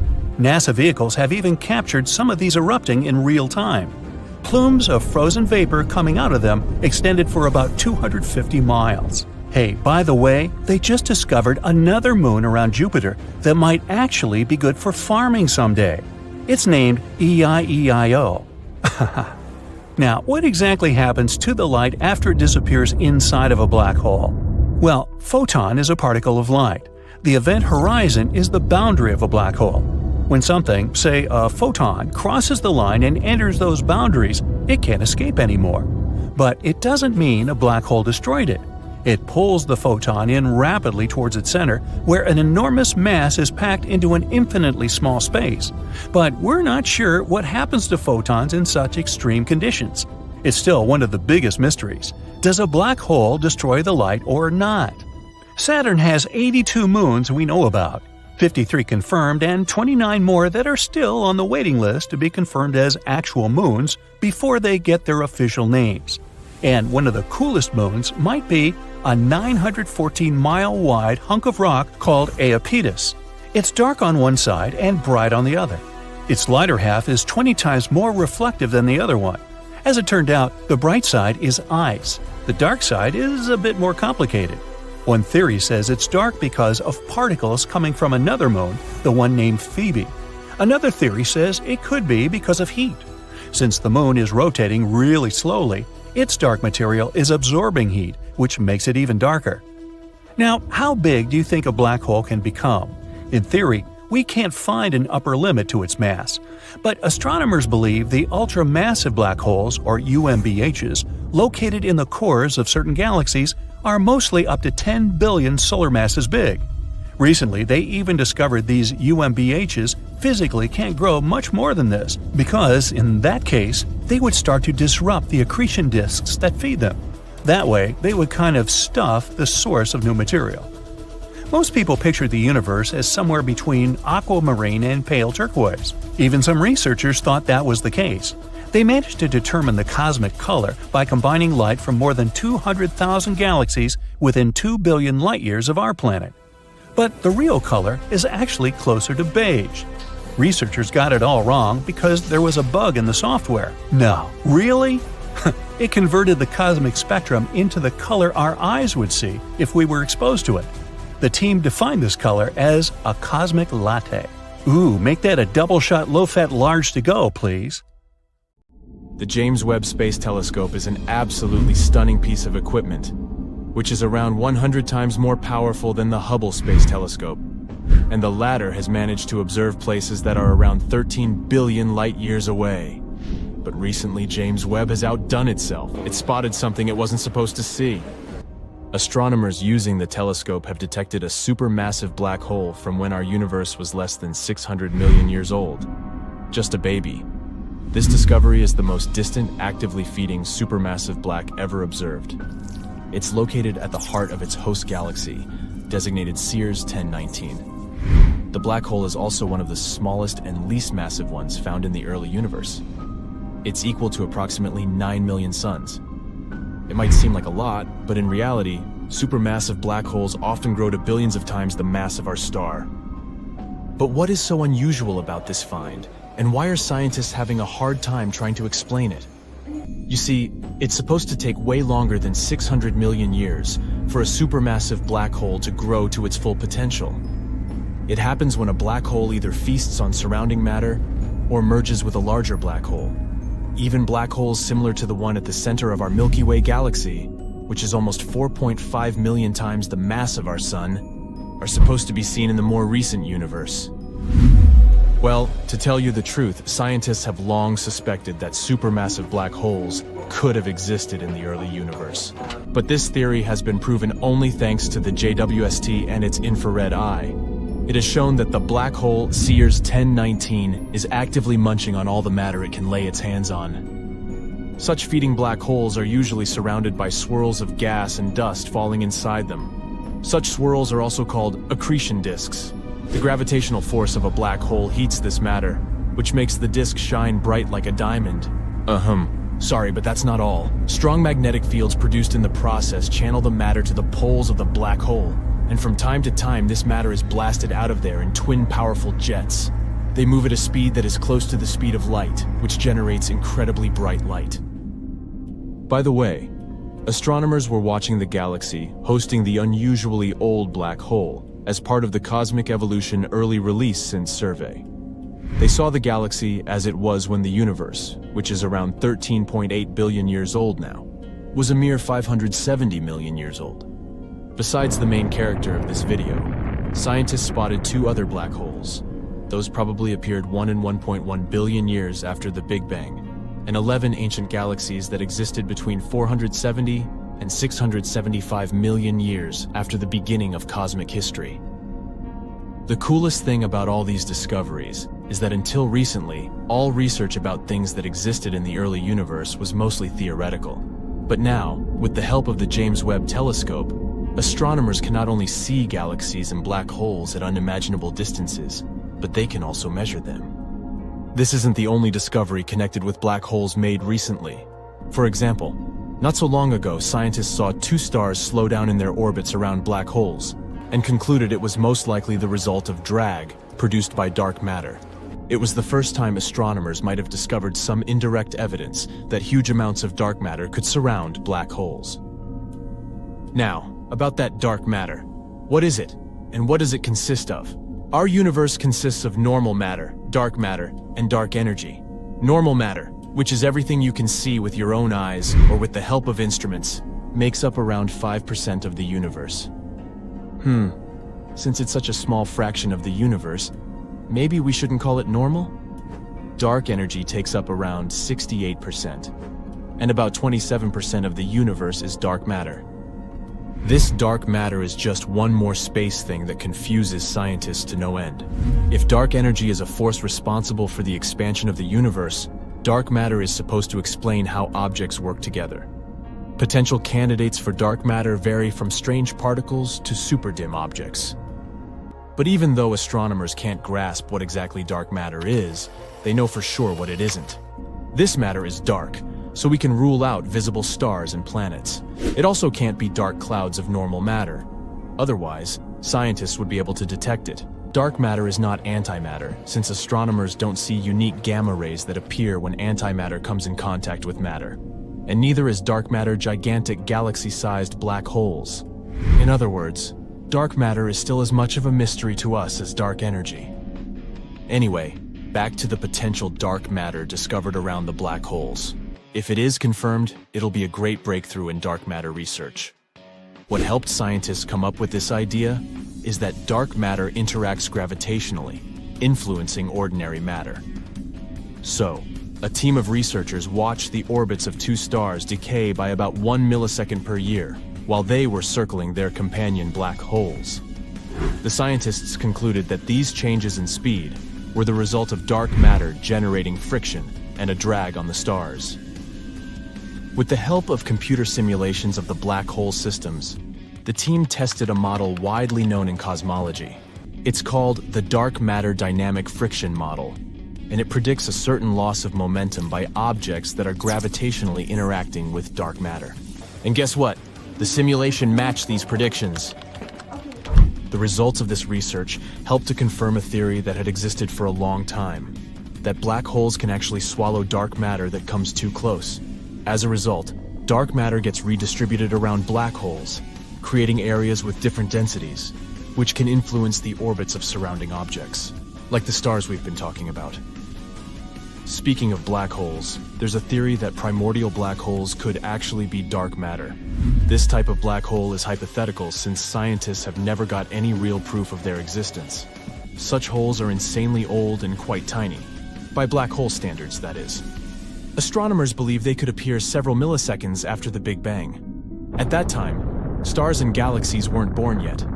It means primordial black holes probably witnessed the entire history of the universe. By now, the smallest primordial black holes have most likely evaporated away, but some bigger ones can still be scattered out there in space. If primordial black holes indeed existed, they could appear because in some regions of space, it was hotter, other regions were cooler, and some areas were extremely dense. Scientists believe these dense spots could collapse into primordial black holes. The most curious thing, though, these holes might be so small exactly because they popped up right after the Big Bang. The thing is, the longer it took a black hole to appear, the larger it was. The mass difference between older, smaller, and younger, bigger black holes was incredible. Compare the mass 1,000 times greater than our sun's and that of a pea. There you go.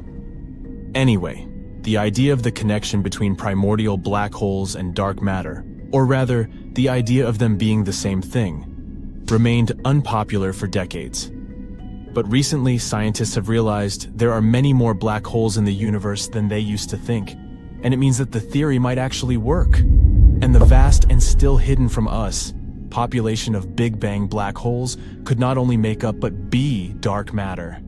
After all, astronomers haven't discovered a single dark matter particle yet, even after decades of searching. While some astronomical events are pretty common, there are those which occur only once a year or once in 100 years. Let's have a look at the coolest and rarest events we might be able to see with our own eyes. The first amazing celestial event on our list is the Perseid meteor shower that will take place from the 17th of July to the 24th of August 2024. This event is going to be one of the most vibrant of the year. At its peak, between the 12th and 13th of August, you might see up to 100 meteors per hour, if you're in a dark place, that is. This meteor shower is caused by debris from the comet Swift-Tuttle. As meteors streak through Earth's atmosphere, they often leave behind long wakes of light and color. The perfect time for watching this cosmic show is right before dawn. On the 2nd of October 2024, we'll be able to watch a ring of fire solar eclipse. Its scientific name is an annular eclipse, and it occurs when the moon is slightly farther away from our planet. In this case, when the disks of the moon and the sun align, the moon's shadow doesn't completely block the sun's light. As a result, you can see a ring of sunlight around the moon. This time, the ring of fire will be visible in southern Chile and southern Argentina, so book your flights early. Another cool event that will occur this October is the Draconid meteor shower. During this event, meteors are more likely to fly in the evening hours than in the early morning. This is usually a slow shower, producing just a handful of meteors per hour. On the other hand, astronomers speak of a rare fiery Draco, which has been known to send many hundreds of meteors across the sky within a single hour. Are we going to get lucky this year? Time will show. Starting from the 12th of October and for the following week, you'll have a chance to see a comet passing by our planet. Now, even though this nearly unpronounceably named big boy will be about 40 million miles away from the Earth at its closest point, you might be able to see it with the unaided eye. Now, comets have a reputation of being quite unpredictable. Most of these dusty, icy space bodies are thought to have originated on the outskirts of the solar system millions of years ago, and there they spent most of their time in the dark, inert and unnoticed, like me in middle school. Now, some of them come closer to the sun, and many experts already forecast a fantastic celestial spectacle in October. So if you missed the meteor showers we've talked about, you'll be able to catch up. Orionid meteor showers will keep going from the 26th of September till the 22nd of November 2024. Sometimes this event can produce from 40 to 70 meteors per hour, but recently the maximum number was lower, from 20 to 30 visible meteors.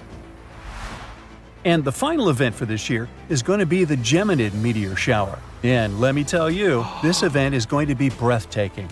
Astronomers claim that this meteor shower is one of the best of the year because of bright visible meteors. Around 120 shooting stars are likely to streak across the sky per hour.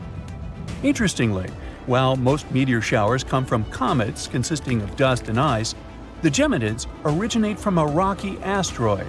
Scientists still don't know how to classify this asteroid since it has a tail and brightens as it comes closer to the Sun, just like a comet.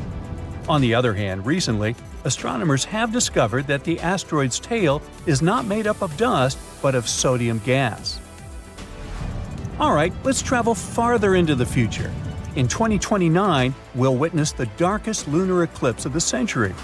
A lunar eclipse occurs when our natural satellite completely hides in Earth's shadow. Sometimes, when it happens, the moon can look bright red. Normally, the closer the moon is to the center of the shadow of our planet, the darker the eclipse is. And, according to experts, the eclipse on June 26, 2029 will be extremely dark. It will last for about an hour and 42 minutes and will be the most visible in South America. So, again, don't forget to book your tickets. A supermoon that's also the second full moon to occur within 1 month is known as a blue supermoon. Such supermoons don't follow a regular schedule and occur every 10 years or so. According to NASA, the next blue supermoons will happen in January and March 2037. Then, 3 years later, in 2040, we'll witness the Parade of Planets, when 5 planets of the solar system – Mercury, Venus, Mars, Jupiter, and Saturn – will line up. Of course, it won't be a perfectly straight line, but it will still be a pretty impressive view. Some planets, like Venus and Jupiter, can be clearly observed even in big cities and with the unaided eye. But during the Parade of Planets, you'll be able to see more, so perhaps it's time to stock up on telescopes. The brightest supermoon of the 21st century will occur in 2052. The thing is, the orbit of our natural satellite isn't perfectly round. The moon follows an elliptical path while traveling around Earth. That's why there are 2 points closest to Earth, called the perigee, and the farthest, known as the apogee. On the 6th of December 2052, we'll see a stunning supermoon. Our satellite will be around 221,000 miles away from our planet, which is closer than normally. In 2060, we're likely to see a comet called 15P Finlay. It will be one of the closest comets to approach our planet in the last 100 years. It'll fly by at a distance of around 3.1 million miles. And here's the thing. Every time a comet comes close to the Sun, it heats up and starts emitting gases and dust, looking like a little star. Thanks to solar winds, it also gets a beautiful long tail. And the closer to Earth a comet passes, the brighter it looks in the sky. So get ready for a breathtaking show. In 2084, something known as an Earth eclipse will occur, becoming one of the most exciting events of the 21st century. Sadly, we won't be able to see this celestial spectacle from Earth, obviously, but we might be able to admire it from Mars. During this event, the Moon and Earth will pass by the Sun, looking like dark silhouettes. Such an event is known as a planetary transit, something like a solar eclipse, but with other planets instead of the Moon. Now, in 2100, for those of us still here, the North Star will be the closest to the North Celestial Pole. Sailors have been using this famous star for centuries to figure out where North is. But the funniest thing about this is that this star isn't perfectly aligned with North. The reason is that Earth doesn't have a fixed axis. It rotates in space like a giant spinning top in a process called orbital precession. That's why the North Star doesn't remain in the same place in the sky. It moves slowly but steadily. But on the 24th of March, 2100, the polar star will finally appear over the true north of our planet. And after that, it'll start moving away again, to return 26,000 years later, So as you can see, it's going to be a truly rare event. Plus, it'll be like a parting gift from the North Star. Since Earth's axis is constantly moving, in around 2,000 years, the North Star will be replaced by another, Gamma Cephalus. So the close approach in 2100 will be the nearest it will be to our planet for a long, long time. So I hope you've made notes of the most interesting astronomical events of the next 100 years. The coolest thing is that to witness most of them, you don't even need to buy a telescope. They're going to be visible to the unaided eye. Ooh, look at that! Venus most likely used to be covered with oceans, from 30 to 1,000 feet deep. Also, some water was locked in the soil of the planet. On top of that, Venus had stable temperatures of 68 to 122 degrees Fahrenheit, which, you have to admit, was quite pleasant and not that different from the temperatures on Earth nowadays. So, what I'm getting at is that for 3 billion years, right until something irrevocable happened 700 million years ago, Venus could have been habitable. But now it's not. The Moon is the second brightest object in our sky. At the same time, among other astronomical bodies, it's one of the dimmest and least reflective. Our natural satellite only seems bright because it's so close to Earth. For comparison, our planet looks much brighter when you look at it from space. It's because clouds, ice, and snow reflect way more light than most types of rock. Triton, Neptune's moon, has all its surface covered with several layers of ice. If this satellite replaced our current moon, the night sky would get 7 times brighter. Neutron stars are some of the smallest yet most massive objects in space. They're usually about 12 miles in diameter, but are several times heavier than the Sun. Oh, and they also spin about 600 times per second, far faster than your average figure skater. Saturn is the least dense planet in the solar system. It has 1/8 the average Earth's density. And still, because of its large volume, the planet is 95 times more massive than Earth. A transient lunar phenomenon is one of the most enigmatic things happening on the Moon. It's a short-lived light, color, or some other change on the satellite surface. Most commonly, it's random flashes of light. Astronomers have been observing this phenomenon since the 1950s. They've noticed that the flashes occur randomly. Sometimes they can happen several times a week. After that, they disappear for several months. Some of them don't last longer than a couple of minutes, but there have been those that continued for hours. The year was 1969, one day before Apollo 11 landed on the Moon. One of the mission participants noticed that one part of the lunar surface was more illuminated than the surrounding landscape. It looked as if that area had a kind of fluorescence to it. Unfortunately, it's still unclear if this phenomenon was connected with the mysterious lunar flashes. Trash isn't just a problem in Earth's oceans, cities, and forests. There is a thing called space junk, which is any human-made object that's been left in space and now serves no purpose. There's also natural debris from meteoroids and other cosmic objects.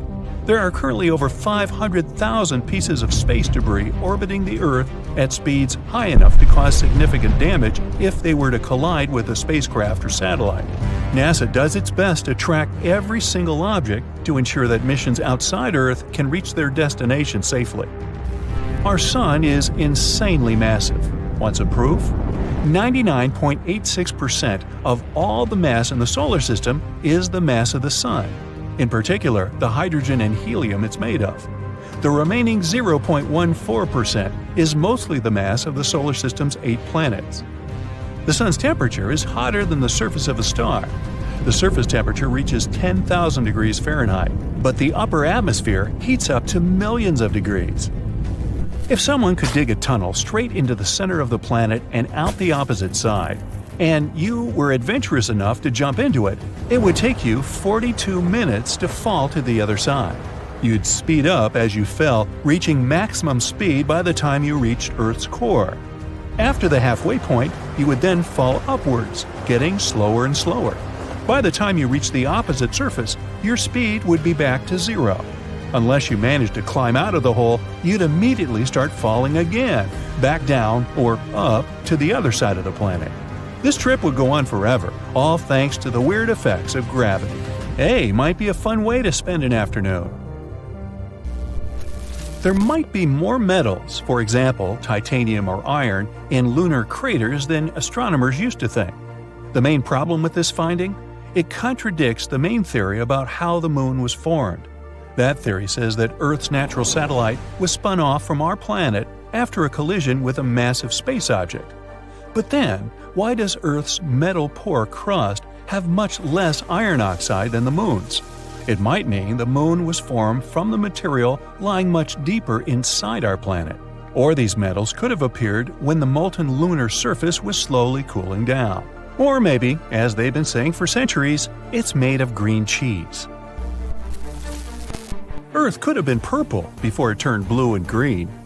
One scientist has a theory that a substance existed in ancient microbes before chlorophyll. That thing that makes plants green evolved on Earth. This substance reflected sunlight in red and violet colors, which combined to make purple. If true, the young Earth may have been teeming with strange purple-colored critters before all the green stuff appeared. The highest mountain in the solar system is Olympus Mons on Mars. It's 3 times as high as Mount Everest, the Earth's highest mountain above sea level. If you were standing on top of Olympus Mons, you wouldn't understand you were standing on a mountain. Its slopes would be hidden by the planet's curvature. Astronomers have found a massive reservoir of water in space, the largest ever detected. Too bad it's also the farthest, 12 billion light-years away from us. The water vapor cloud holds 140 trillion times as much water as all the Earth's oceans combined. What are we supposed to do with that information? Venus spins at its own unhurried pace. A full rotation takes 243 Earth days, and it takes the planet a bit less than 225 Earth days to go all the way around the Sun. It means a day on Venus is longer than a year. There's very little seismic activity going on inside the Moon. Yet many moonquakes, caused by our planet's gravitational pull, sometimes happen several miles below the surface. After that, tiny cracks and fissures appear in the satellite surface, and gases escape through them. Hey, they sometimes escape from me, too. Now, Mars is the last of the inner planets, which are also called terrestrial since they're made up of rocks and metals. The red planet has a core made mostly of iron, nickel, and sulfur. It's between 900 and 1,200 miles across. The core doesn't move. That's why Mars lacks a planet-wide magnetic field. The weak magnetic field it has is just 1/100% of the Earth's. When the planets in the solar system were just starting to form, Earth didn't have a moon for the longest time. It took 100 million years for our natural satellite to appear. There are several theories as to how the moon came into existence, but the prevailing one is the fission theory. Somebody went fishing and caught the moon? Actually, no. The fission theory proposes that the moon was formed when an object collided with Earth, sending particles flying above. Gravity pulled the particles together, and the moon was created. It eventually settled down on the Earth's ecliptic plane, which is the path that the moon orbits. So, looks like the green cheese is off the table now. The largest single living thing on Earth turns out to be a mushroom in Oregon. This enormous honey mushroom lives in Malheur National Forest and covers an area of 3.7 square miles. It could be as much as 8,500 years old. You could be forgiven for missing it, though, since most of it's hidden underground. When the roots of individual honey mushrooms meet, they can fuse together to become a single fungus, which explains how this one got so big. If you could gather all that mushrooming stuff into one big ball, it could weigh as much as 35,000 tons.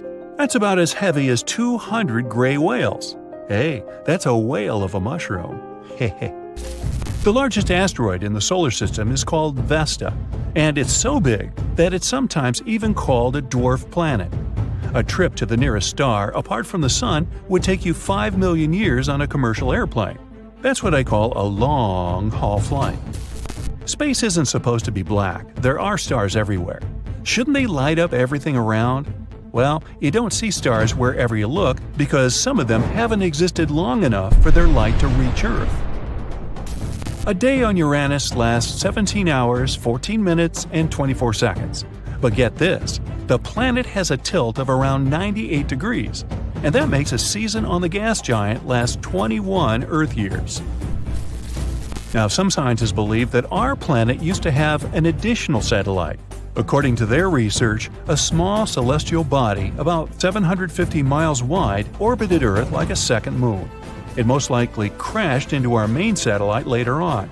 Such a collision could explain why the two sides of the moon look so different from each other, one being heavily cratered and rough. Or it could be the green cheese.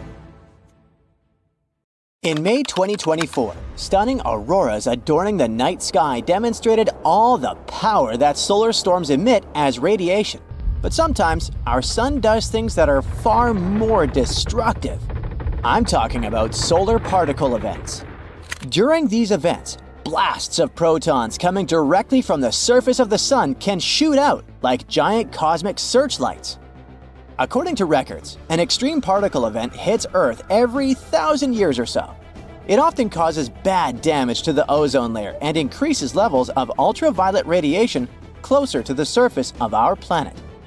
Luckily, Earth's magnetic field acts as a powerful protective cocoon for our planet, fending off electrically charged radiation from the sun. In its normal state, this field functions like a ginormous bar magnet, with field lines rising from one pole, looping around the planet, and dropping at the other pole. This pattern is sometimes called an inverted grapefruit. This vertical orientation of the magnetic field at the poles allows some ionizing cosmic radiation to get through the field as far down as the upper atmosphere. There, it interacts with gas molecules and produces the glow we know as auroras. But over time, Earth's protective bubble changes. In the past century, the North Magnetic Pole moved across northern Canada at a speed of about 25 miles per year. Plus, it weakened by more than 6%. Even more shockingly, according to geological records, there have been periods of time as long as centuries and millennia when our planet's magnetic field was super weak or entirely absent. But we'll talk about those tragic times later. It's easy to imagine what our planet would look like without its protective bubble if you look at Mars. The red planet lost its global magnetic field long ago. And once this field disappeared, most of Mars's atmosphere vanished too. In May 2024, a strong solar particle event hit the planet. It disrupted the operation of the Mars Odyssey spacecraft and made radiation levels at the surface of the red planet rise around 30 times higher than what a person receives during a chest X-ray. The sun's outer atmosphere constantly emits a changing stream of electrons and protons, the solar wind. At the same time, the surface of the star also produces bursts of energy, mostly protons, during solar particle events. These bursts of energy have a connection to solar flares, extremely powerful bursts of electromagnetic radiation that can last from minutes to hours. Protons are way heavier than electrons and carry more energy. That's why they can reach lower levels of Earth's atmosphere, exciting gas molecules in the air. These excited molecules emit X-rays invisible to the unaided eye. Dozens and hundreds of relatively weak solar particle events happen during every solar cycle. Now, let's speak about solar cycles for a minute. You see, from a distance, the sun seems to be calm and steady, but if you zoom in, you'll see that its surface is constantly seething and churning. It keeps transforming from a uniform ocean of fire to a chaos of warped plasma and back again in a repeating cycle. Every 11 years or so, the magnetic field of our star gets tangled up. Imagine a ball of tightly wound rubber bands. That's what it looks like at such moments. And then, at one point, it snaps and flips completely, turning the North Pole into the South Pole, and vice versa. Right before this event, the sun steps up its activity. It starts to spit out giant blobs of fiery plasma, emit powerful streams of radiation, and grow planet-sized spots. This period has the name of solar maximum. It's a rather dangerous time for Earth, since it gets regularly hit by solar storms. Such storms have the potential to disrupt communications and damage power infrastructure.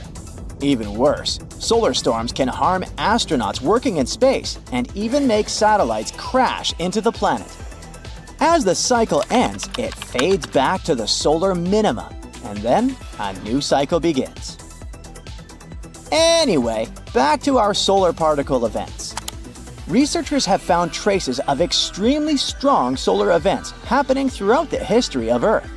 And some of them were thousands of times stronger than anything our modern instruments have ever recorded. Such extreme solar particle events happen approximately every few millennia. The most recent one occurred around 993 CE. Beyond the immediate effect they have, solar particle events can kickstart a chain of chemical reactions in the upper atmosphere. And these processes often lead to depletion of ozone, which isn't a good thing.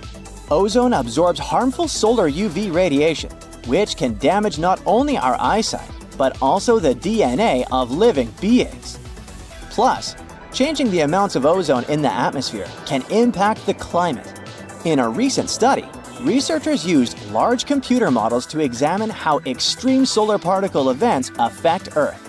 They found out that if a solar proton event arrives during a period of time when our planet's magnetic field is very weak, then ozone damage can last for 6 years, and the level of UV radiation might increase by 25%, boosting solar-induced DNA damage by around 50%.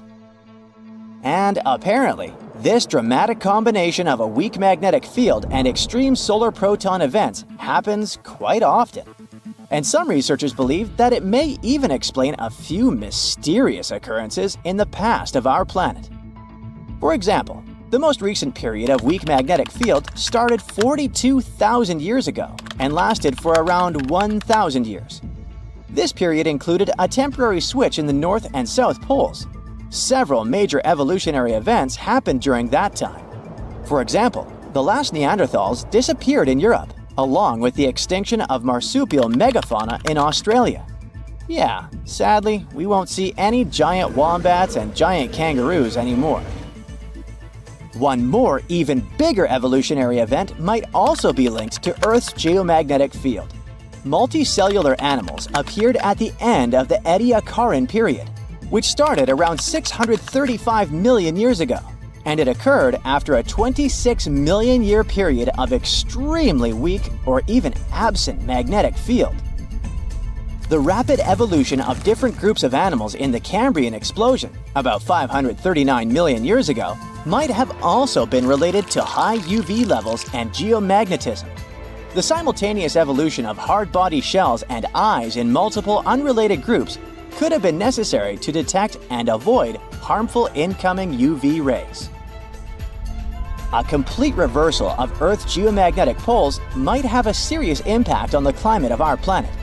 Luckily, such flips don't happen overnight. The entire process stretches over thousands of years. Plus, even though the magnetic pole weakens during a pole reversal, it doesn't disappear completely. That's why the magnetosphere continues protecting the planet from cosmic rays and charged solar particles, even though there might be some amount of particulate radiation that will make it to Earth's surface. Our planet's magnetic fields are generated by moving electric charges. If some material allows these charges to easily move in it, it's called a conductor.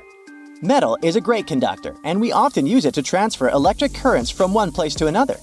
In this case, the electric current's negative charge, called electrons, move through the metal.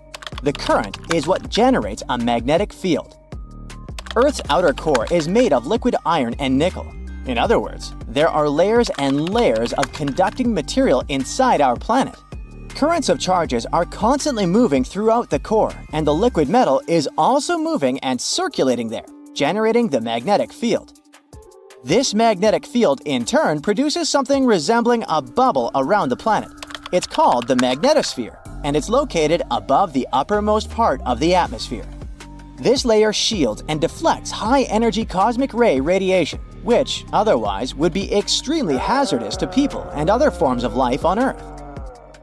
The magnetosphere also interacts with the ionosphere, the layer of our planet's atmosphere containing loads of ions and free electrons and capable of reflecting radio waves. The interaction between these two layers and magnetized solar winds is what scientists call space weather. The solar wind is normally mild, and there's no space weather whatsoever.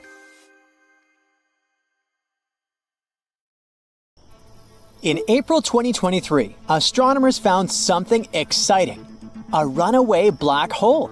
This thing is moving through the universe at an incredible speed, about 3.5 million miles per hour.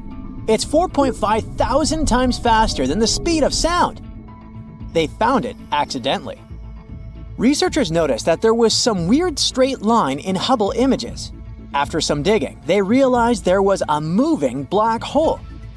As it moves, it compresses the gas on its path, literally creating new stars along its journey. So it's leaving a beautiful, long trail of stars behind it. And when I say long, I mean it. Its tail is 200,000 light years long, which is like the length of 2 Milky Ways. Turns out one end of this star trail connects to a distant small galaxy. This is probably where the black hole came from. Most likely there were 2 supermassive black holes whirling around each other. And then another galaxy came along with its own supermassive black hole and ejected one of the original ones like a mean kid, which is why it's called Runaway.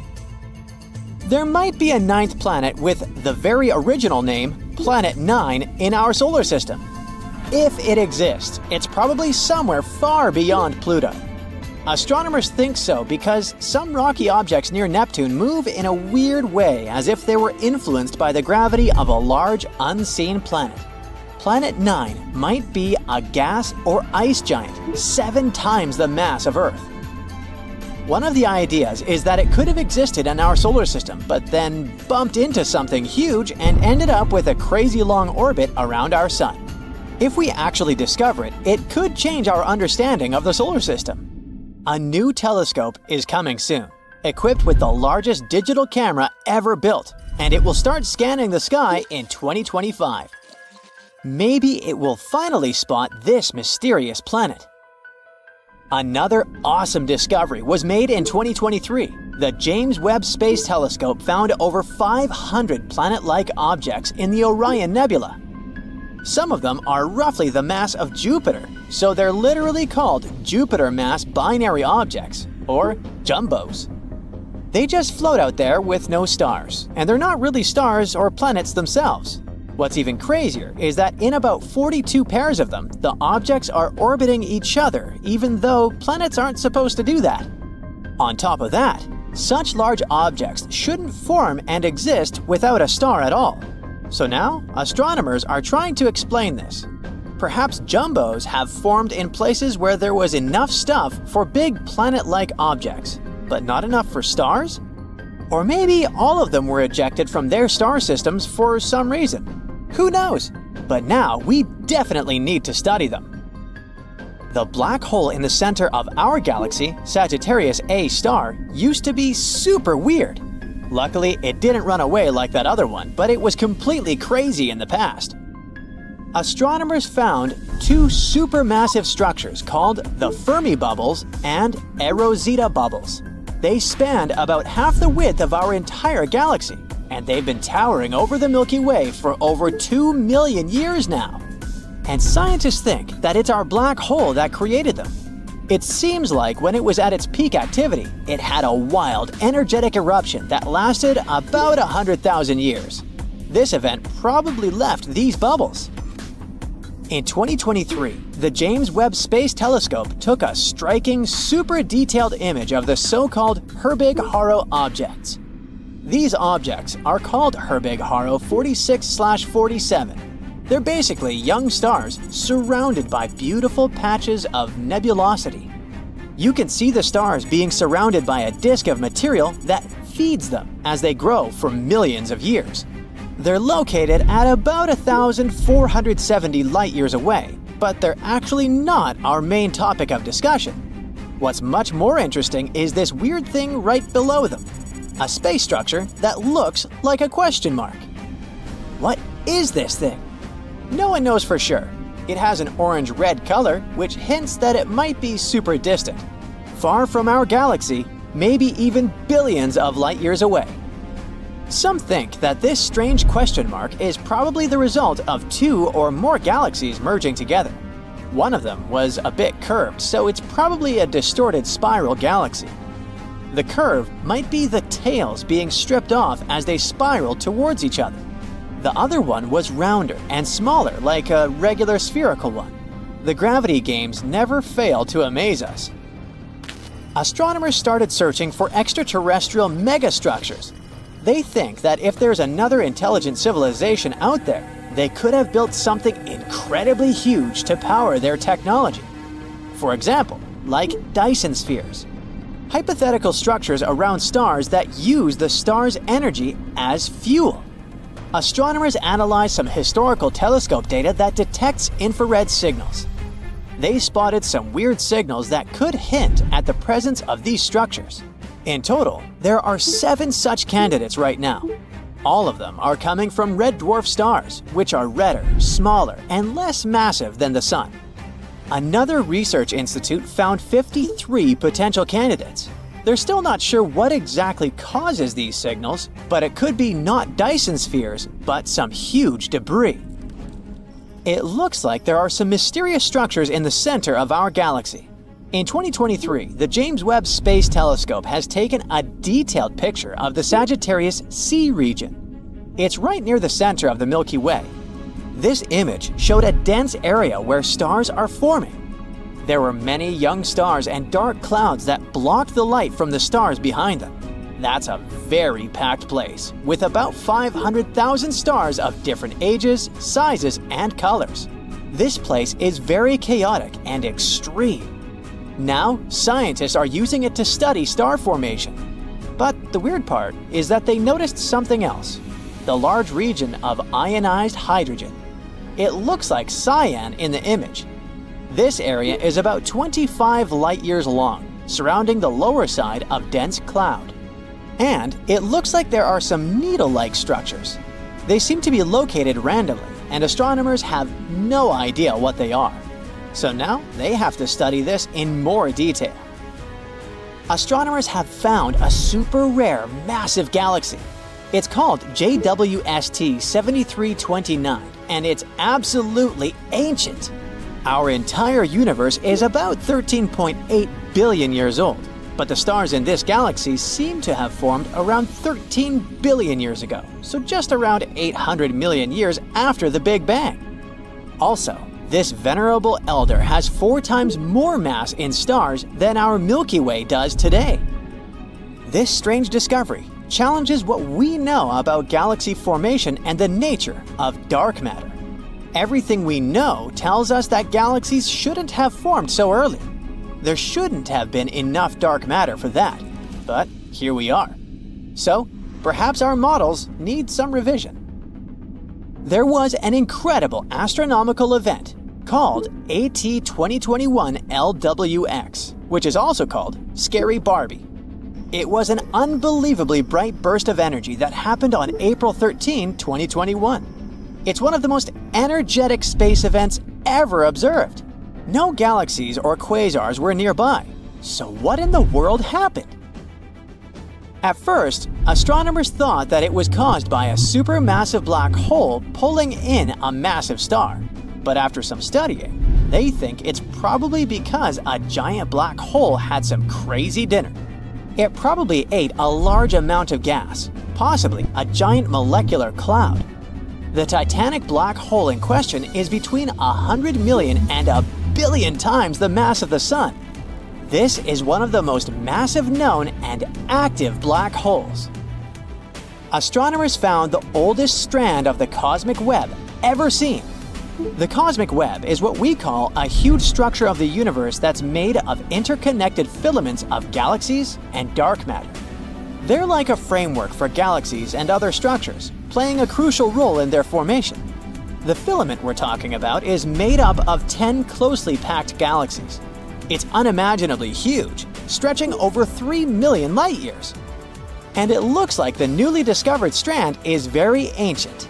It occurred only 830 million years after the Big Bang. It's probably anchored by a luminous quasar. This discovery makes us question how exactly galaxies are formed and what exactly happened to our universe after the Big Bang. Recently, Chinese scientists discovered something interesting on the moon, an unusual crystal. Moreover, they found out that this crystal contains an element that can literally replace nuclear fuel. Let's find out more. The composition of the moon has long remained a mystery to us. Half a century has already passed since the Apollo mission. Unfortunately, we haven't traveled to the moon much since then, so it's not surprising that it's not so easy for us to study it. But recently, we've made a breakthrough in this area. In December 2020, Chinese scientists sent the Chang'e 5 probe to the moon. The mission was named after the ancient Chinese deity of the moon, Chang'e. Quite poetic, isn't it? Anyway, after the probe went to the nearest side of the moon, it spent several days digging through the surface and rocks and then returned to Earth. In total, it collected about 4 pounds of various lunar rocks, like basalt, solidified lava, and so on. And yeah, maybe it doesn't sound too impressive, but it's actually a mini breakthrough. After all, we hadn't received any lunar samples since 1976. And these samples are very important for learning the history of our world. We've been struggling for many years to find out, for example, how the moon was born at all. Yes, there were a lot of theories, but we still couldn't find any proper evidence for any of them. But thanks to the latest missions and some computer simulations, scientists finally found out the truth. The moon was born when some random dwarf planet crashed into our Earth many millions of years ago. This dwarf planet was slightly smaller than Mars. The fragments of the Earth went into space, but some of them stayed in our orbit. Then they stuck together and formed the moon. It sounds horrifying, but in reality, the birth of the moon was the best thing to ever happen to our planet. If it weren't for this beautiful satellite, all our oceans would be small puddles. Life wouldn't have appeared on Earth at all. So this is already an amazing discovery, but that's still not all. Studying the collected rocks, scientists from the Beijing Research Institute discovered something unusual, a rare lunar crystal. Looks pretty boring, doesn't it? Just some tiny transparent monocrystal about the thickness of a human hair. We've already found such things on the moon before. These crystals were formed as a result of volcanic activity, just like some garnets on the Earth. And yep, the place where they discovered these crystals also suffered from volcanoes 1.2 billion years ago. That means that this tiny baby is over 1 billion years old. But that's not the most important thing. It's the fact that this crystal is made of a unique material, the one that we've never seen before. Researchers from the International Mineralogical Association have confirmed that such a composition can't be found anywhere on Earth. The crystal was named Chang'e, again after the same moon deity. And this is another achievement. This is the 6th previously unknown mineral that we've found on the moon and the first one found by China. Now, it has become the 3rd country in the world to make such a lunar discovery. However, this tiny crystal still wasn't the only remarkable thing they found. After studying this gem and about 140,000 other lunar particles, scientists have discovered something else. They found helium-3. Why is it so important? Because this is one of the elements that feed the sun and other stars in our universe. We tend to say stuff like, put out the sun is burning, and so on. And this is one of the reasons why many people actually think that the sun is a huge fireball. But it's not. Its burning is actually a completely different process, which is called nuclear fusion. The process itself is quite simple. During this reaction, hydrogen in the star turns into helium. But this simple process is actually one of the most violent and insane reactions in the universe. There's a real boiling broth of particles inside the sun. The hydrogen nuclei that jump and rush there are constantly repelling each other since all of them are positively charged. And so they could continue to boil and chill around without bothering anyone if it weren't for the stars. The stars turned out to be cheaters. They have such strong gravity that they basically grab billions of these little atoms and squeeze them together. Combining with each other, these atoms create new heavy elements, like the mentioned helium. And when this happens, they throw a lot of energy into space. And that's how the sun burns. At the same time, it spreads so much energy that we can't even imagine. Okay, so what is helium-3? Well, this is an element to which even the sun can say, "Whoa dude, you should calm down." The fusion of helium-3 atoms releases even more energy than in typical nuclear fusion. And most importantly, it doesn't pollute the atmosphere with harmful things like radiation. We have very, very little helium-3 on Earth. Its prevalence in our atmosphere is about 1 in a million. And besides, it's constantly trying to escape from us back into space. Probably feels some bad vibes from us. However, scientists have recently found out that there's a place that contains a lot of this element. Yep, you guessed it, it's the moon. We think that there's more helium-3 on the moon than on Earth because of the solar winds. The sun has been hammering on the moon with its helium-3 for billions of years, so now it's all over the place. It's still not too much if you compare it, for example, with Jupiter or Saturn. But don't forget how much energy it can release. For your information, with only 25 tons of helium-3, it's possible to provide America with energy for an entire year. Now, there are 35,000 tons of it here on Earth, and more than 1 million tons on the moon. Only these sources could feed the entire US for thousands of years. So basically, in the future, helium-3 may become a new source of fuel. And it's better than nuclear fuel in basically everything. Helium-3 won't leave any harmful waste and radiation. It's more powerful and not that dangerous.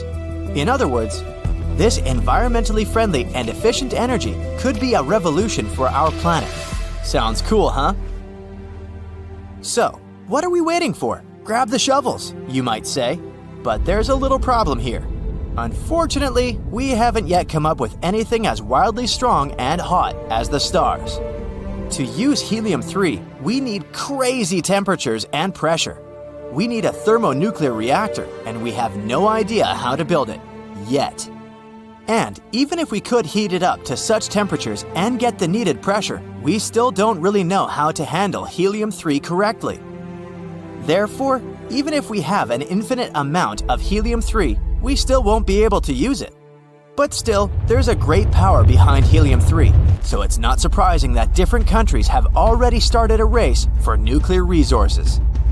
Now that Chang'e 5 has discovered a new helium-3 deposit on the nearest side of the moon, this race can become downright global.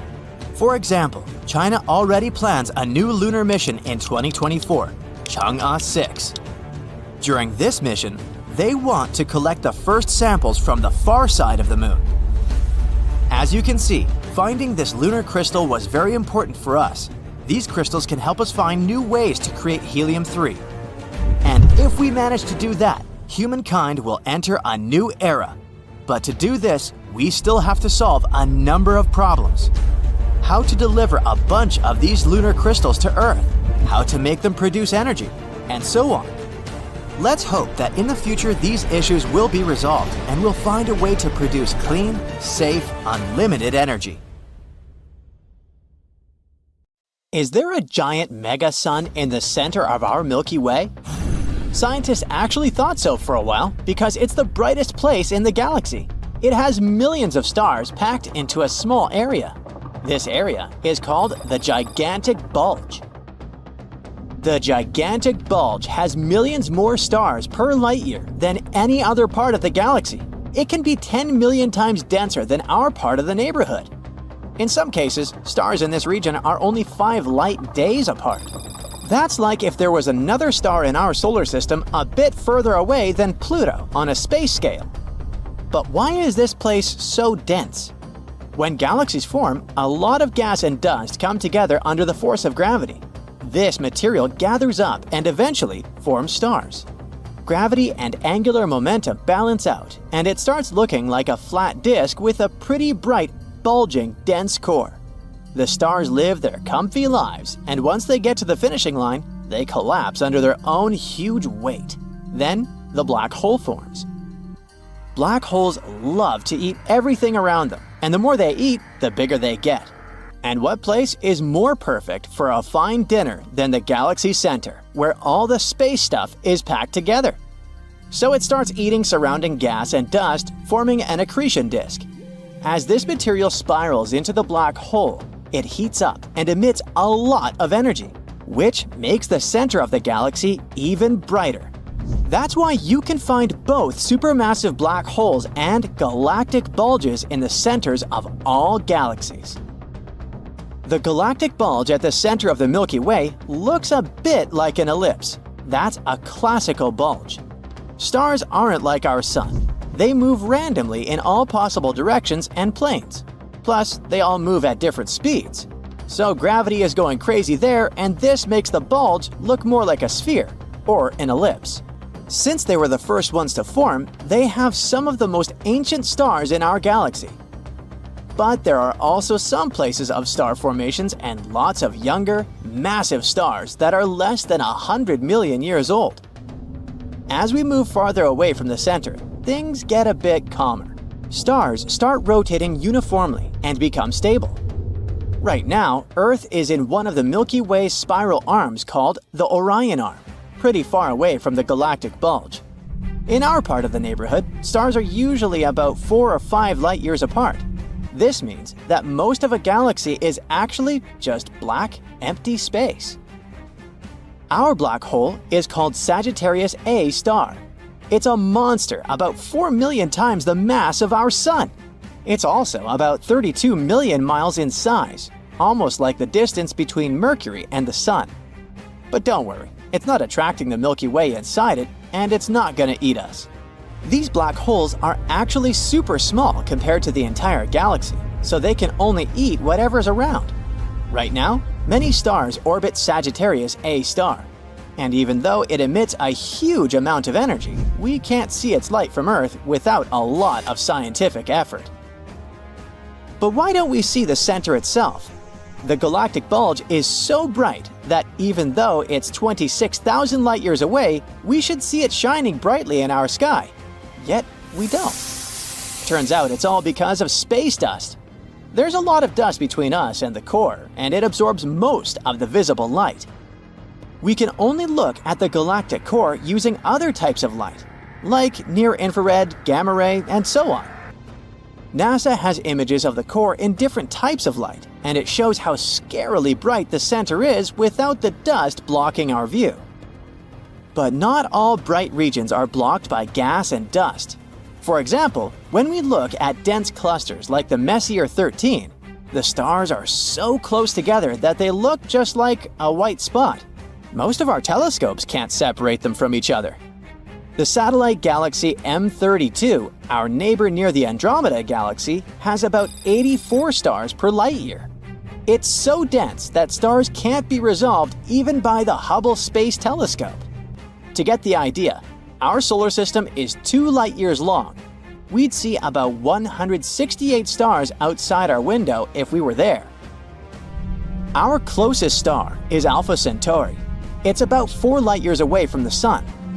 If it was just a couple of light days away, it would shine much brighter than the full moon. So if we somehow managed to survive in crazily dense star regions, the sky would be white all day long. But it's unlikely that we'd make it. As we get closer to the center of the Milky Way, the chances of finding life get super slim. The gravity of stars is going wild with chaotic movements, so there are barely any planets around. On those miracle planets, the radiation from cosmic rays is skyrocketing. Supernova blasts and star collisions nearby become an everyday occasion, and all the gas around makes it basically impossible to breathe or even see properly. At the same time, as we move further away, there are fewer stars around. Elements that are super useful for life, like carbon, oxygen, and iron, are produced by stars, so they also drop. Too much radiation is awful, but too low radiation means that there's not enough energy to support chemical reactions, like photosynthesis. Which is why, if there is extraterrestrial life, it would most likely be somewhere in the middle of different galaxies. But some galaxies get their brightness from a so-called active galactic nucleus. These are extremely energetic regions at the center of some galaxies. They shine much brighter than any stars imaginable, although it mostly shines only in certain parts of the electromagnetic spectrum. The brightness comes not from the stars, but from the accretion disk around their supermassive black holes. As the material slowly falls into a black hole, it gathers around it and creates this flat, spinning disk of gas, dust, and other stuff. Since the gravity and friction there are insane, this disk heats up and starts emitting enormous amounts of energy. Also, this disk spins incredibly fast, almost at the speed of light. Because of that, collisions there happen all the time, and they're unimaginably powerful. They release even bigger amounts of energy. Most galaxies don't have an AGN. Those that do, like the galaxy M87 in the Virgo constellation, are called active galaxies. There are also different types of AGNs: the Seyfert galaxies, radio galaxies, and finally, the winners of our space brightness competition, quasars. Imagine things so bright that they can outshine the entire galaxy they belong to. Quasars are a specific type of active galactic nucleus, the most extreme and luminous form. They belong to the supermassive black holes, the biggest ones in our universe. Quasars are like a combination of several things. First, they're the brightest accretion disks in our world, because of their behemoth black holes eating everything around. But they have some cool features. For example, they have powerful jets of particles that shoot out from the poles of the black hole at nearly the speed of light. These jets add up to the brightness of the quasar, although they can only be seen in radio wavelengths. The energy they emit is so intense that they can be seen billions of light years away. However, the nearest quasar to us is 600 million light years away, so we can't see them with backyard telescopes. So, when we look at a galaxy through a telescope, we usually see only the brighter core, not the outer parts. Unfortunately, our eyes just aren't made to see things like the active galactic nucleus. So, these stars are the brightest things we can see. But what a beautiful sight it is.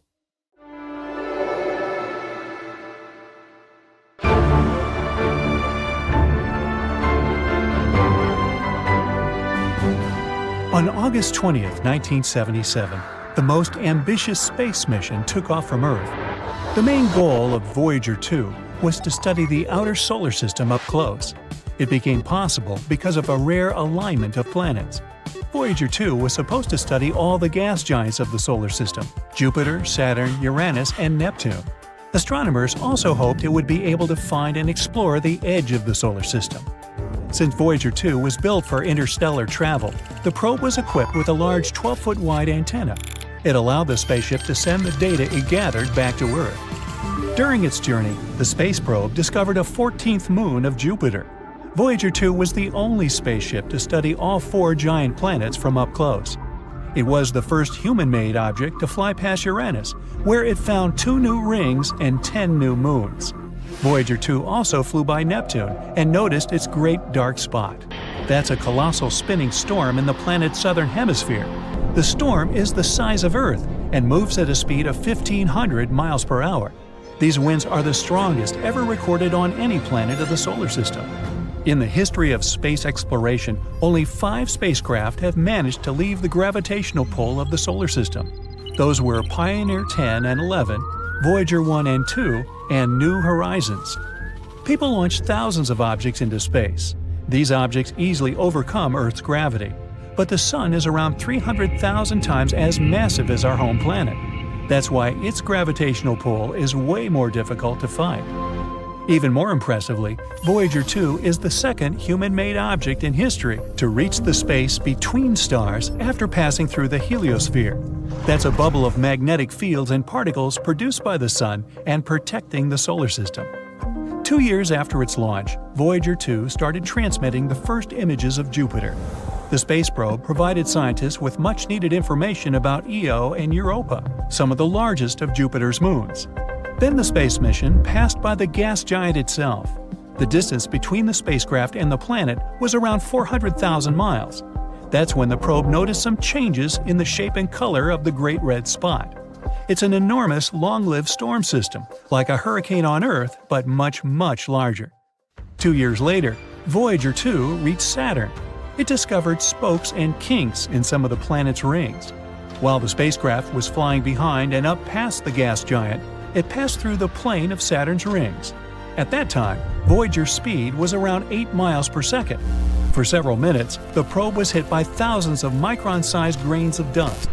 This kept shifting the probe's direction, and its control jets had to fire many times to stabilize the vehicle.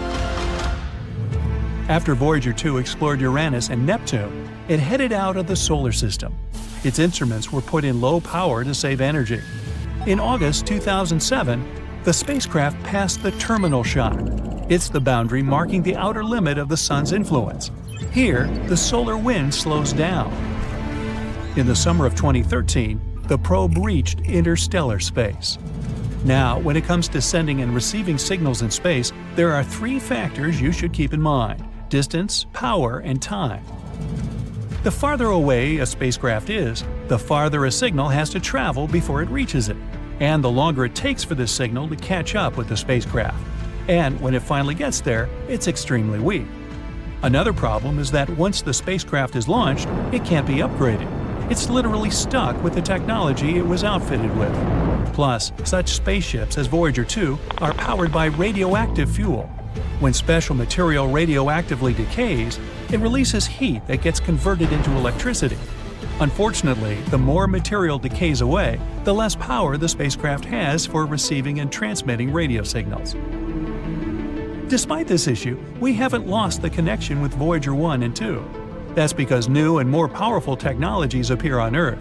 Signals people send can reach much farther than before. That's why it was possible to stay in touch with Voyager 2, which entered interstellar space in 2018 and has already traveled almost 12 billion miles away from Earth. But in March 2020, the main piece of equipment that allowed scientists to exchange signals with the spaceship was switched off. After the communication with the spacecraft stopped, NASA spent around 11 months upgrading its deep space network and installing new hardware. The DSN is an international array of huge radio antennas that help astronomers on Earth communicate with interplanetary missions. These antennas are located in California, Madrid, and Canberra. The one used to keep in touch with Voyager 2 is a 230-foot wide dish in Canberra. This is the only equipment that can send commands that can reach the probe. This antenna, known as DSS-43, started operating in 1972, 5 years before Voyager 2 and 1 were launched. At that time, it was only 210 feet across. Since then, the dish has received a lot of repairs and upgrades, but these 11 months were the longest the antenna was offline. In October 2020, the antenna was finally ready for a trial after all the upgrades and repairs. The mission operators sent a set of commands to Voyager 2, and after many months of radio silence, the spacecraft returned the signal. The probe confirmed it had heard the call. After that, the spacecraft carried out the commands. While the dish was offline, the mission operators could actually receive scientific data and health updates from Voyager 2. Astronomers kept getting data from interstellar space, the region outside the Sun's heliosphere, but they couldn't send any commands to the probe since it had traveled too far away from Earth. The upgraded antenna received 2 new radio transmitters, and it was done just in time. One of the transmitters, that was used to communicate with Voyager 2, hadn't been replaced in almost 50 years. The antenna also got new cooling and heating equipment and other electronics necessary to support the advanced transmitters. Now, a curious thing about the Deep Space Network is that its radio antennas are positioned in a very precise way. They're spaced equally around the globe. This way, almost any spacecraft can stay in touch with at least one facility at all times. But Voyager 2 is an exception. In 1989, it made a close flyby of Triton, Neptune's moon. It was the only close encounter people had with the 8th planet of the solar system and its moon. By the way, Triton is the largest known object that is believed to be born in the Kuiper Belt. That's a donut-shaped ring around the Sun full of icy objects. Voyager 2 discovered Neptune's ring system and its tiny inner moons. The probe also gathered a lot of amazing information about Triton. For example, it became clear that the moon is covered in cryovolcanoes. Instead of spewing molten rock, These volcanoes spit ice consisting of water, ammonia, and methane. When the New Horizons spacecraft flew past Pluto more than 25 years later, it discovered the same phenomenon on the dwarf planet. Anyway, to make this detour, Voyager 2 had to travel over the gas giant's North Pole. But this changed the probe's trajectory, deflecting it southward relative to the planes of the planets. Since then, Voyager 2 has been moving in that direction. And now, the spacecraft is so far away that it's out of reach of the radio antennas in the Northern Hemisphere, those in Madrid and California. This makes DSS-43, which is located in the Southern Hemisphere, the only dish powerful enough in broadcasting just the right frequency to send commands to Voyager 2. Voyager 1, the probe's faster-traveling twin, didn't change its trajectory. After passing by Saturn, it took a different path. That's why now it can easily communicate with the two facilities in the Northern Hemisphere. The upgrade the Canberra Deep Space Communication Complex has gone through can also benefit other space missions. For example, the Mars Perseverance rover that landed on the Red Planet on February 18, 2021. The dish will also be crucial for exploring other planets and the Moon. If an asteroid like Apophis hits Earth, we will be destroyed. Massive earthquakes will strike, and tsunamis will flood everything. Apophis is a billion-year-old celestial body that has been in the solar system since its inception. So you might be thinking, well, how likely is it that this giant space stone will collide with our planet in 2029? Well, let's find out, shall we? Apophis is a big, bad asteroid discovered in 2004 by the Kitt Peak National Observatory in Arizona. Since then, it has proudly held the title of one of the most dangerous asteroids ever located. It's around 1,100 feet wide, which is a bit bigger than the Empire State Building and the Eiffel Tower. Because of how scary it is, it was named Apophis, like the Egyptian immortal creature that was considered to bring eternal darkness and destruction to Earth. Oh boy. In 2021, researchers had a once-in-a-lifetime opportunity to study this floating rock when it passed near our planet, and we'll come back to that in a minute. Now, some scientists say that there is a small chance of Apophis hitting the Earth on Friday, April 13, 2029. The Yarkovsky effect is to blame for this, since it can slightly nudge this space rock towards Earth. This effect originates from the uneven emission of thermal photons from a rotating celestial object, resulting in a fascinating force exerted upon it in space. These emitted photons possess momentum and play a pivotal role in shaping the dynamics of the body. The asteroid has two sides, light and dark, just like the Moon. The light side faces the Sun and is warmer than the dark side. But the thing also turns, so the sides constantly change direction and temperature. This change could be detrimental because it slightly pushes Apophis toward Earth. Unfortunately, nobody knows how the Yarkovsky effect will influence the asteroid's path. On the other hand, on the asteroid's last flyby of Earth in 2021, astronomers used radar to take accurate measurements of its trajectory and confidently concluded Apophis will safely miss Earth in 2029 by about 20,000 miles and won't bother us again for at least 100 years. Now, generally speaking, every 8,000 years, our planet is hit by a falling star that has similar dimensions to those of Apophis. The last time we were hit by a slightly smaller meteor was in 2013. A new spacecraft developed by NASA called the OSIRIS-REx was launched in 2016 to collect samples from another slightly less terrifying celestial body called Bennu. 4 years later, it finally arrived at the thing, got some samples, quickly said goodbye to Bennu, and started traveling back towards Earth. The samples were safely stored in a capsule dropped in Utah. So far, this has been the most significant sample ever taken from an asteroid. After the delivery, the spacecraft didn't waste any time and started chasing Apophis. Now, OSIRIS-REx has been renamed to OSIRIS-APEX, and is currently playing tag with Apophis. With some luck, on the 2nd of April 2029, when the asteroid zips close by Earth, the spacecraft will reach Apophis and land on it. It will stay on Apophis for 18 months, collecting valuable information and taking thousands of pictures. The asteroid will be monitored with the help of powerful telescopes. At some point, Apophis will get too close to the Sun, and then all the monitoring work will be on Osiris's apex back. If you live in Europe, West Asia, or Africa, you're one of those lucky people who will have a once-in-a-lifetime opportunity to see Apophis with the unaided eye.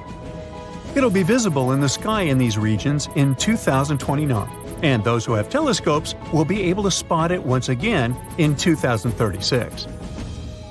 Osiris Apex will experience some problems because the asteroid has a thick crust, and the spacecraft won't be able to collect data as easily as it did with Bennu. Osiris Apex has a unique thruster that will blow all the dust from Apophis while landing. This will be a perfect chance to analyze the surface of the asteroid to see what it's made of. The craft will spend 1.5 years mapping the asteroid, trying to detect changes in its shape. All this research will show how the celestial body is likely to move so we can better design plans to protect Earth from such things.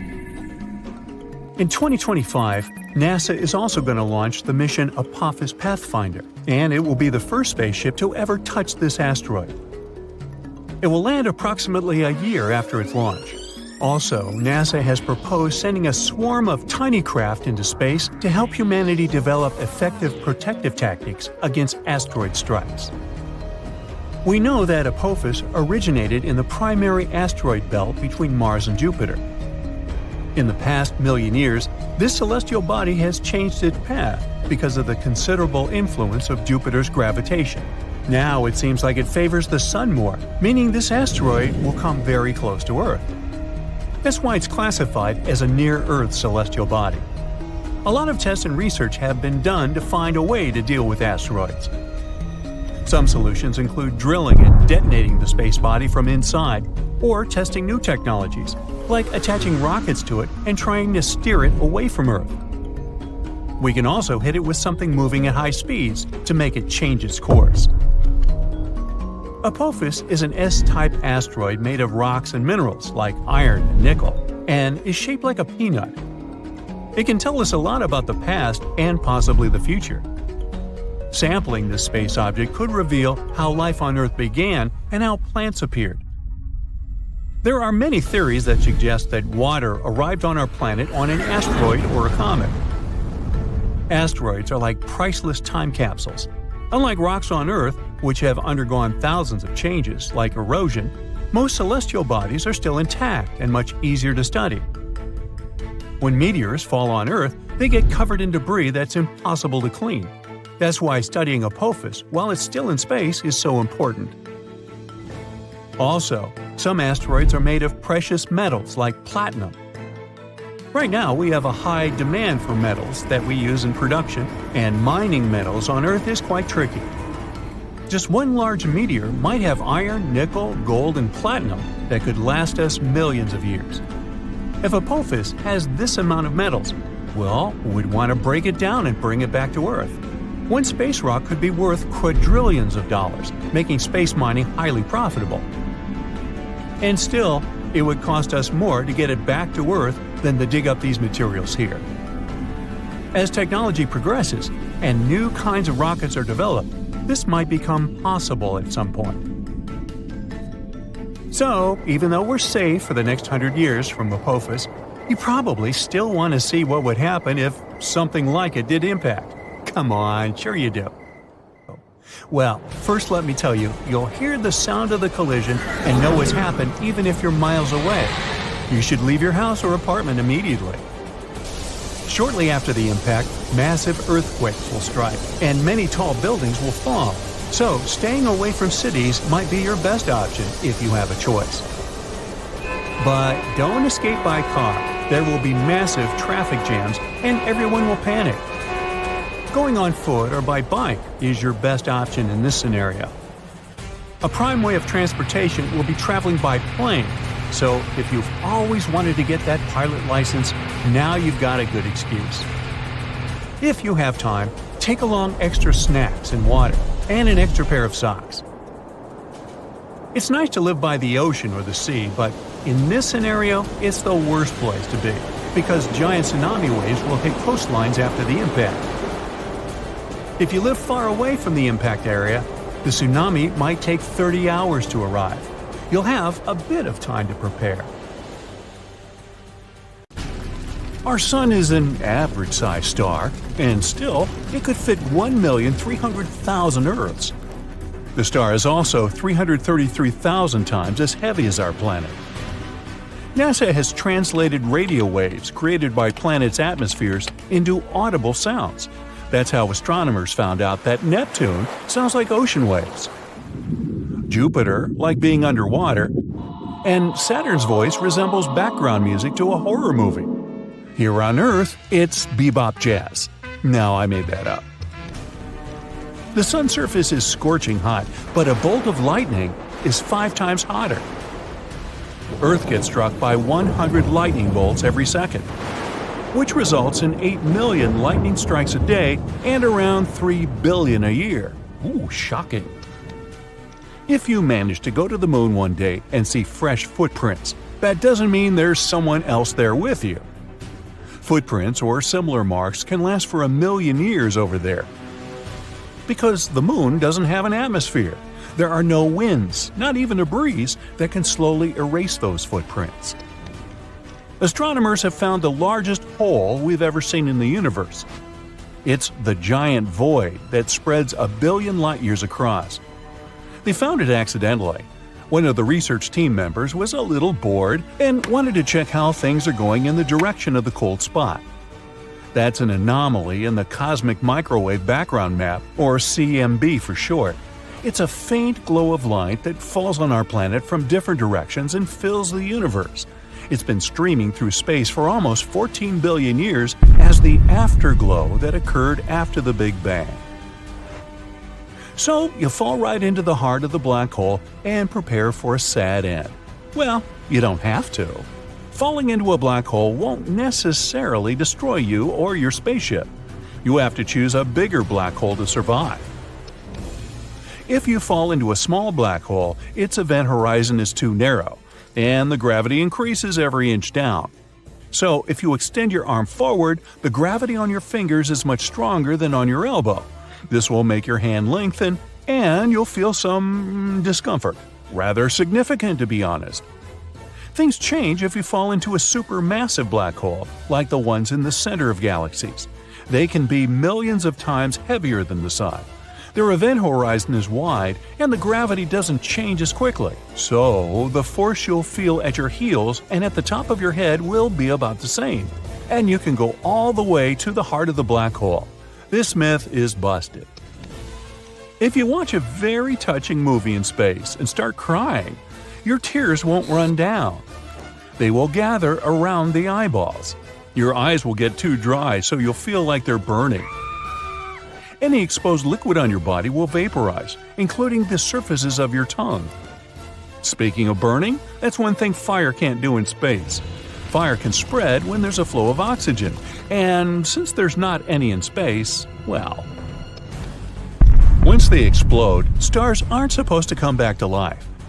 But some of the stars somehow has survived the great supernova explosion. Such zombie stars are pretty rare. Scientists found a really big one called LP 40-365. It's a partially burned white dwarf. A white dwarf is a star that burned up all of the hydrogen, and that hydrogen was previously its nuclear fuel.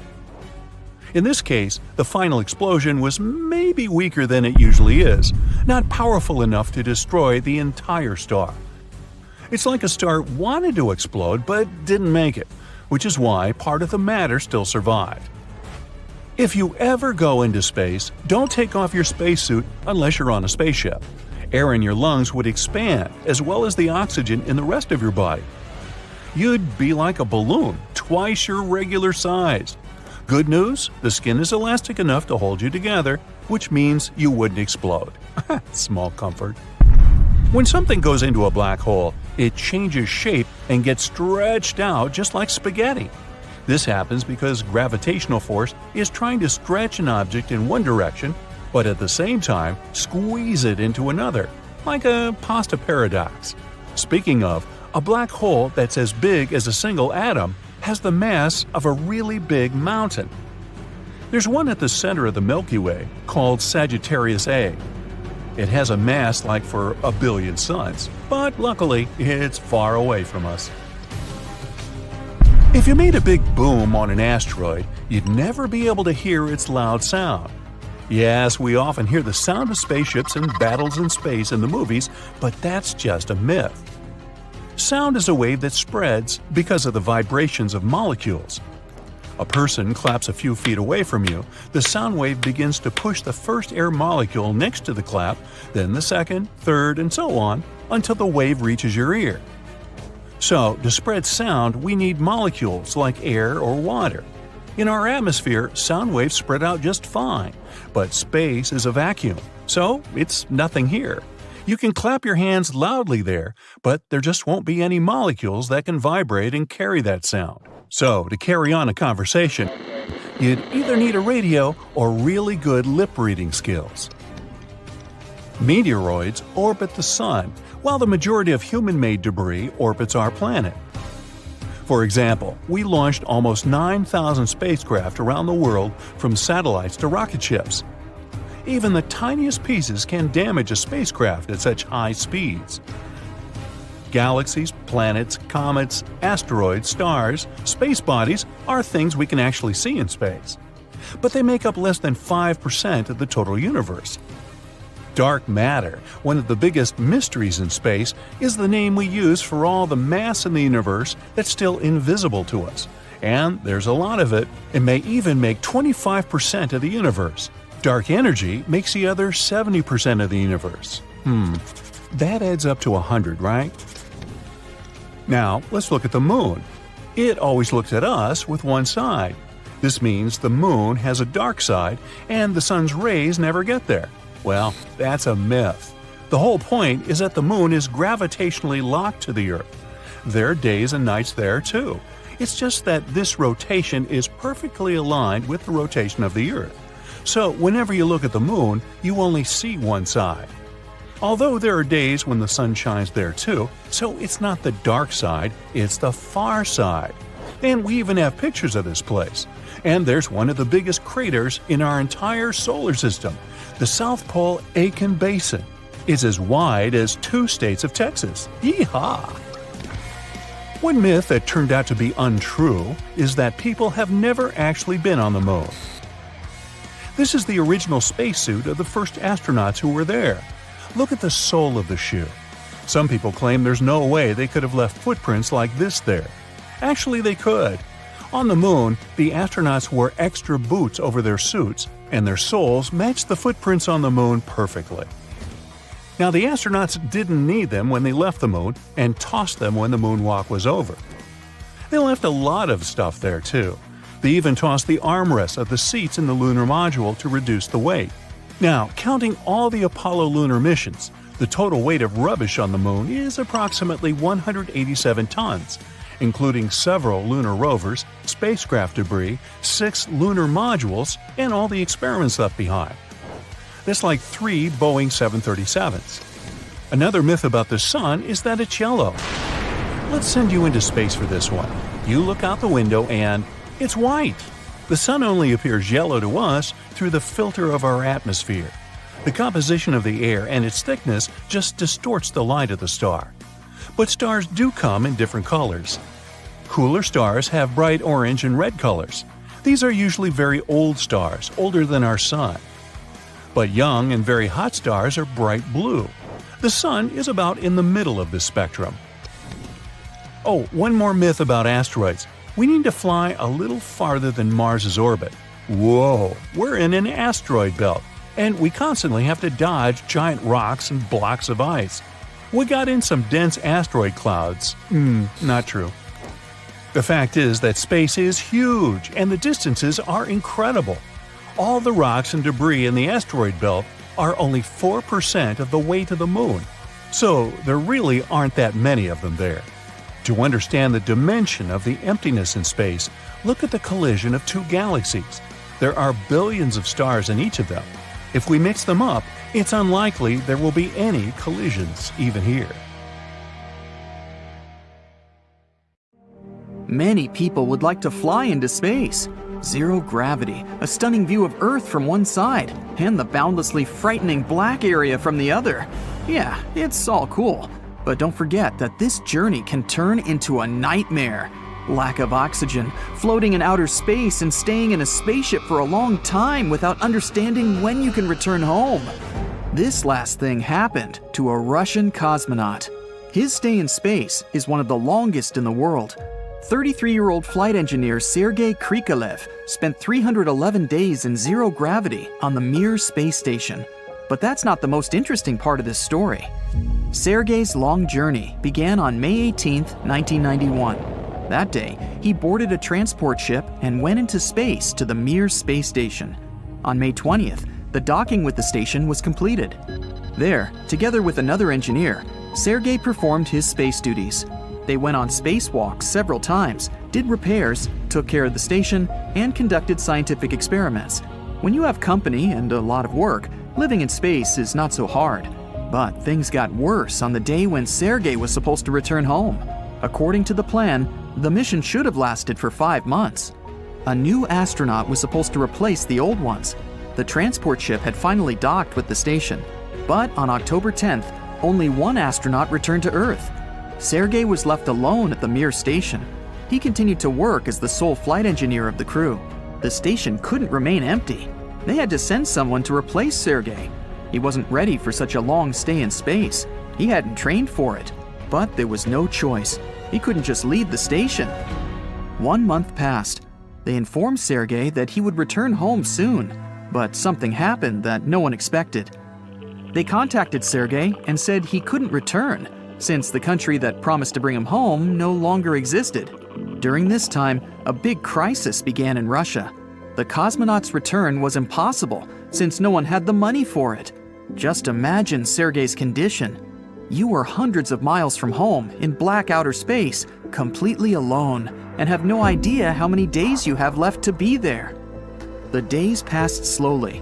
Weeks, then a month passed.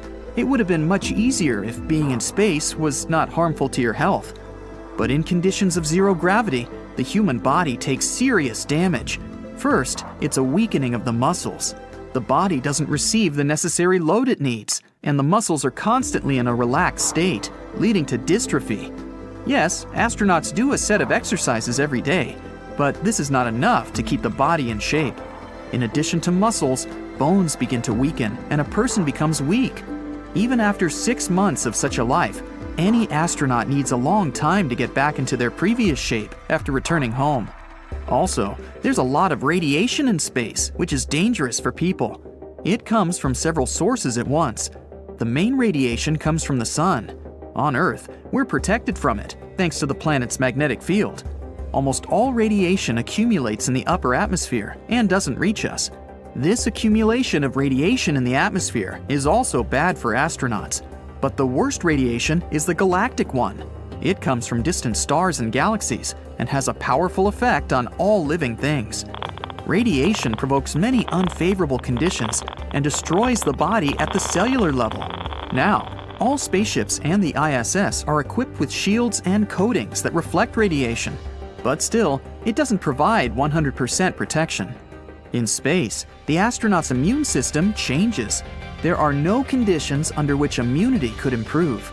It seems that there's nothing wrong with the absence of many bacteria and microbes, but the body's defense is weakening. A person becomes more vulnerable to microbes that can be brought by another astronaut. You also have serious food restrictions. Food in tubes doesn't contain as many useful vitamins as it does in natural products. Without vitamins, the body weakens even more. And sometimes, astronauts have to go on spacewalks, which aren't easy. A spacesuit is a huge and uncomfortable outfit. It constrains your movements and puts pressure on your body. Work in space can last up to several hours. During this time, you sweat a lot.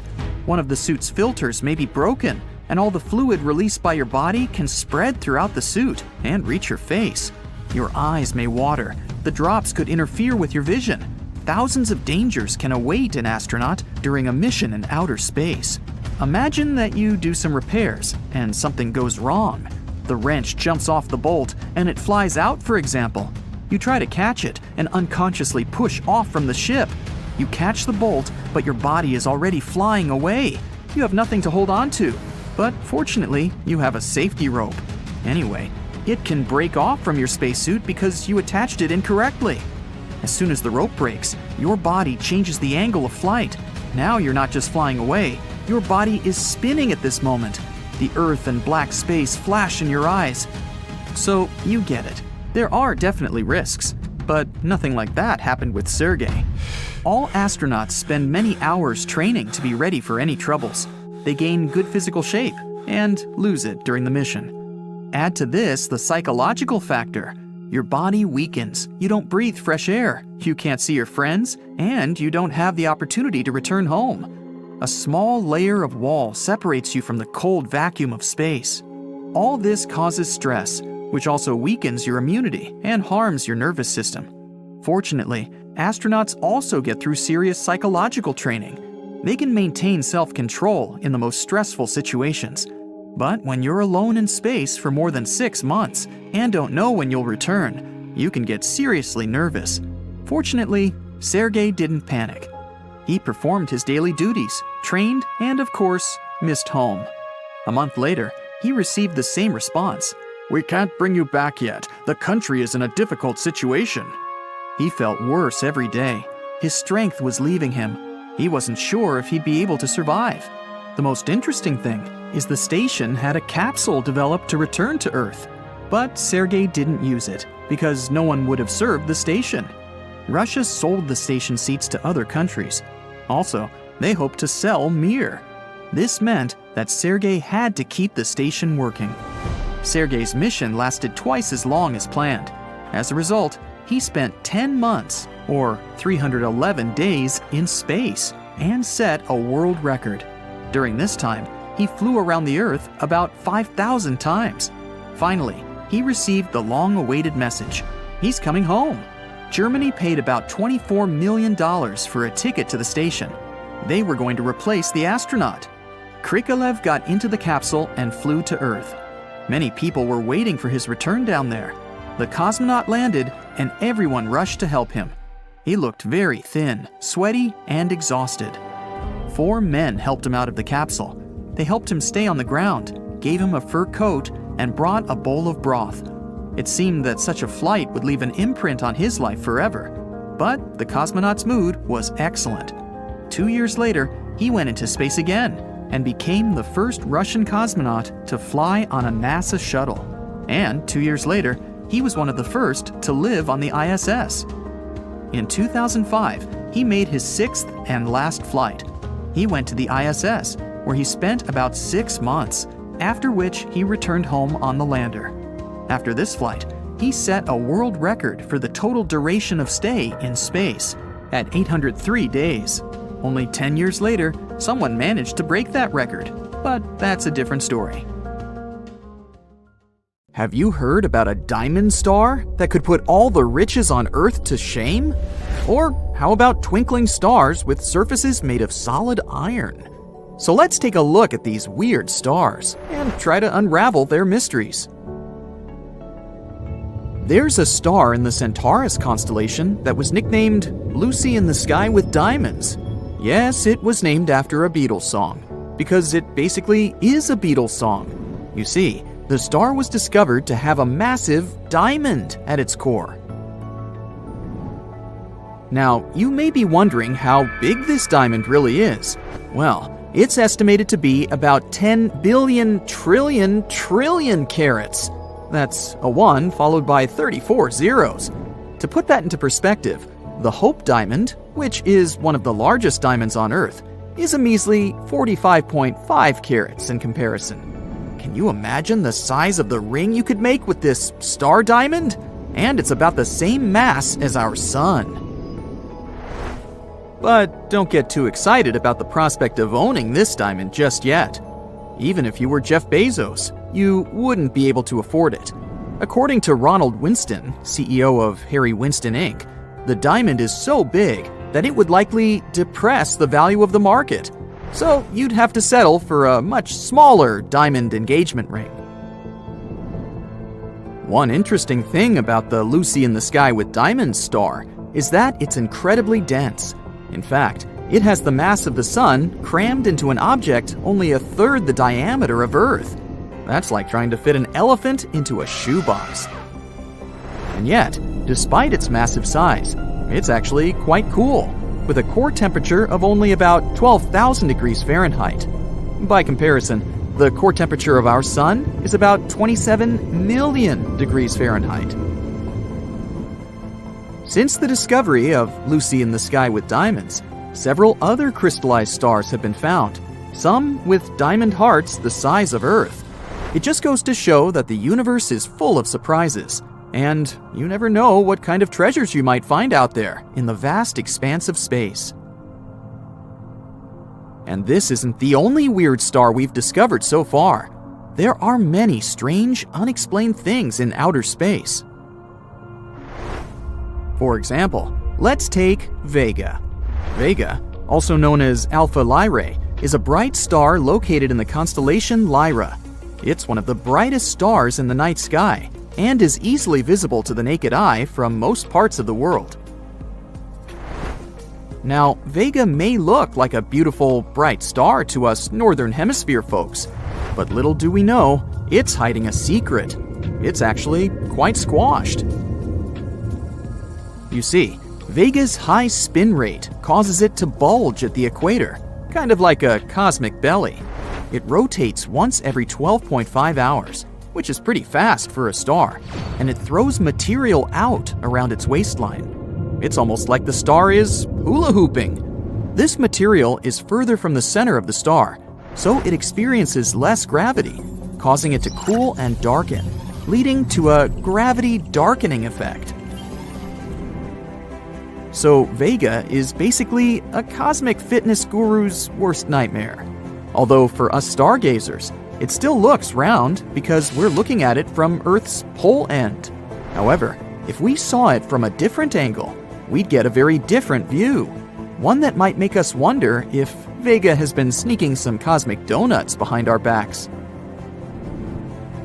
But while we might joke about its equatorial waistline, there's no denying that Vega is still one of the brightest and most fascinating stars in our galaxy. But if you want something actually bright, then how about a supernova? Supernovas are giant space booms that occur when stars reach the end of their life cycle. It's like the grand finale of a fireworks show, but on a cosmic scale. They release more energy in a few seconds than our sun will produce in its entire lifetime. And this is exactly what happened to the next star of our show. This celestial object with a weird name, IPFT 14HLS. But there's a catch. It isn't your average supernova. Even though this star made a blast in 2014 and started to fade away like usual, recently it made an unexpected comeback and brightened once more. Talk about a dramatic entrance. And if that wasn't enough, this thing continued to fade and brighten at least 5 times in total, which is a bit like a yo-yo. It's like the star just couldn't make up its mind about whether it wanted to stay bright or fade away into the abyss. Also, when scientists measured the supernova's spectrum, they found that it was evolving 10 times slower than other stars. Maybe it's a supernova that just wants to enjoy its golden years. All in all, this object is a real mystery. But this is not the only star suffering from the 2-in-1 syndrome. At first glance, MY Camelopardalis appears to be a fairly common star, but after a closer look, astronomers concluded it was actually 2 stars in one. These 2 stars are orbiting each other at over 600,000 miles per hour. It's a contact binary star system, which means that the stars are so close together that they share a common envelope. In other words, they're so close to each other that they're practically smooching. These celestial Romeo and Juliet are one of the most massive known binary stars out there. Each of them individually weighs in at a whopping 32 and 38 solar masses, respectively. Astronomers also think that they might be on the brink of a stellar merger, which means that one day they might just combine into one giant superstar. Wow, who knew space could be so romantic? Next, introducing another long name, HD 140283, also known as Methuselah's star. This little guy in the constellation Libra has been around for a while, and by a while, I mean a really long time. Actually, scientists used to think it was older than the universe itself. Just imagine if it turned out to be true. But eventually, they figured out that it's actually around 14.8 billion years old, a peer of our universe. That's still pretty impressive though. This star is so old, it remembers when the Milky Way was just a baby galaxy. But despite all that, this star still has some life left in it. It's just starting to expand into a red giant, which is kind of like when you hit your 30s. Talk about aging well. But if all these things are somewhat comprehensible, then how about a star that was literally named WTF star by scientists? No, I'm not kidding. At least it used to be. Now it's called Tabby's star. It also has a more scientific name, but that one is a bit of a mouthful.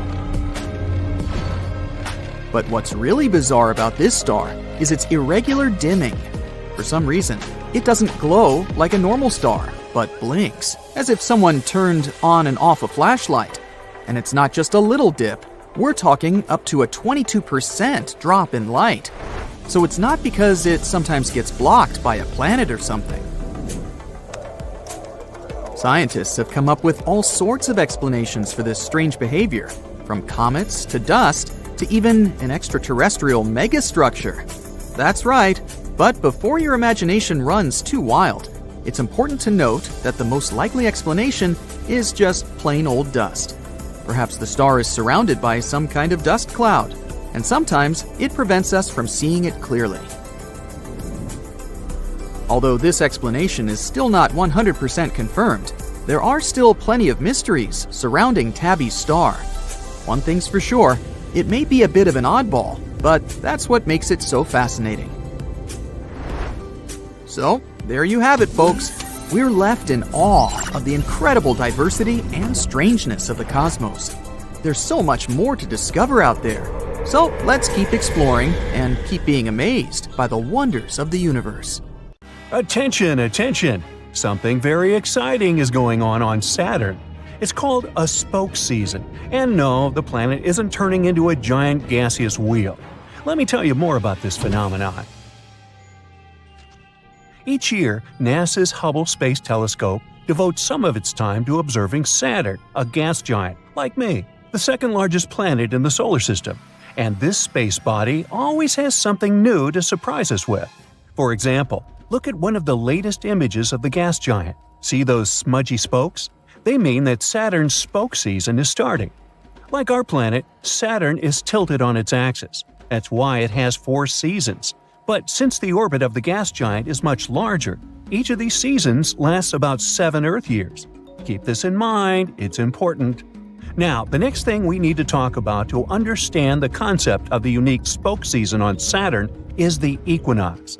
On Earth, it's the moment when the sun is exactly above the equator of the planet, and day and night are of the same length. But on Saturn, it's something a bit different.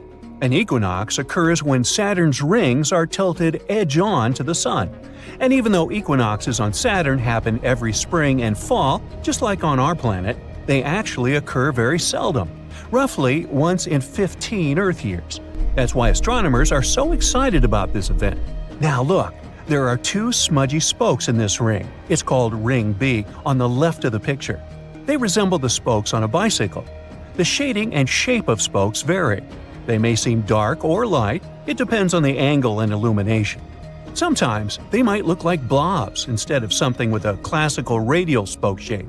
They also don't last long, but more and more will start to appear the closer we're to May 6, 2025. That's when the autumnal equinox on Saturn will occur. But what causes the spokes? Astronomers think it might be the gas giant's magnetic field. When a planetary magnetic field interacts with the solar wind, it creates an electrically charged environment. On Earth, this results in northern lights, also called aurora borealis. And if we speak about Saturn, the tiniest icy ring particles might get charged too. And it probably temporarily levitates these particles above the larger boulders the rings consist of.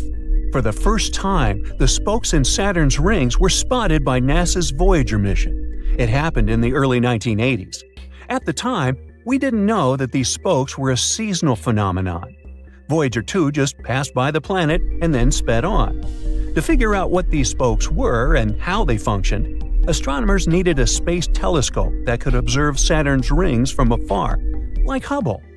The latest equinox on Saturn occurred in 2009. At that time, NASA's Cassini space probe was traveling around the gas giant. It sent many amazing images back to Earth. It quickly proved that the spokes weren't caused by gravitational interactions with Saturn or the influence of the gas giant's moons or small moonlets, which make up the planet's rings. It was the year 2005 when Cassini confirmed that the spokes were related to Saturn's magnetic field. That mission was finished in 2017. Now Hubble keeps its long-term monitoring of the changes on and around Saturn. Despite all the observations, astronomers still can't predict the beginning and duration of the spoke season. Luckily, Saturn's prominent rings are a perfect laboratory for studying this phenomenon. Because even though other gas giants in the solar system also have rings, those are not so visible, and scientists don't know whether spokes occur on those planets. But these spokes aren't the only exciting space phenomenon. Our solar system is a fascinating place. That's why. If you were standing at the Martian equator barefoot, your feet wouldn't get cold. The temperature there would feel like on a sunny spring day on Earth. But you'd have to wear a hat. At the height of your head, it would be freezing cold. Now Venus spins backward compared to most other planets in the solar system and the Sun itself. One of the explanations astronomers have come up with is a collision with some solid object, for example an asteroid, that happened in the past. Jupiter's moon Io has hundreds of volcanoes, which makes the satellite the most volcanically active object in the solar system. The moon also has a weird yellowish surface. It looks blotted and resembles a pepperoni pizza. Yum. Europa, one of Jupiter's 4 biggest moons, is covered in ice. This ice shell can be 10 to 15 miles thick. It also has some smooth patches, so if you're into ice skating, you would like it there. If you lump together all the known asteroids in the solar system, their total weight would still be smaller than 10% of the mass of our moon. Scientists believe that Mercury might still have a partially molten core. It could explain why Mercury has a magnetic field, even if it's just 1% as strong as Earth's. Mercury's core takes up around 42% of the planet's volume. Mercury also has wrinkles. When its iron core was cooling, the planet's crust contracted. It made the surface of the planet uneven. These wrinkles are called lobate scarps. The biggest of these scarps can be hundreds of miles long and up to a mile high. Uranus is the only planet in the solar system to rotate on its side. The reason might be an ancient mega-powerful collision with an Earth-sized object, but so far it's just a theory. Mars might get a set of rings of its own in the next 70 million years. Its largest moon, called Phobos, is orbiting closer and closer to the planet. One day, it's likely to get broken apart by the gravitational pull of the red planet and turn into a ring that can last for millions of years. I won't be around then, so I'll just take their word for it. Scientists think that the moon's surface has more craters than Earth's because it doesn't have so much natural activity going on. Winds, rains, earthquakes, and erosion keep altering the surface of our planet, but the moon has almost no weather to change its appearance. Saturn is the most flattened planet in the solar system. It's squished at the poles, and any point on the equator is about 4,000 miles farther from the center of the planet than the poles. The Hubble Space Telescope weighs almost as much as 2 male African elephants and is as long as a big school bus. Yeah, that's a launch I'd love to see. 2 elephants in a school bus. It's made almost 1.5 million observations since it was launched in 1990. Astronomers have used this data to write about 15,000 scientific papers. Everything on Earth and everything people can see in space with the help of telescopes is normal matter. It's made up of atoms and molecules and adds up to less than 5% of the universe. Almost 68% of the universe is dark energy, and the remaining 27% is dark matter. Does that really matter? As a matter of fact, it does. Saturn has a mysterious vortex swirling over the planet's south pole. The whole thing resembles an enormous hurricane-like storm, measuring almost 5,000 miles across. That's 2/3 the diameter of Earth. What confuses astronomers is that although the phenomenon looks like a hurricane, it doesn't behave like one.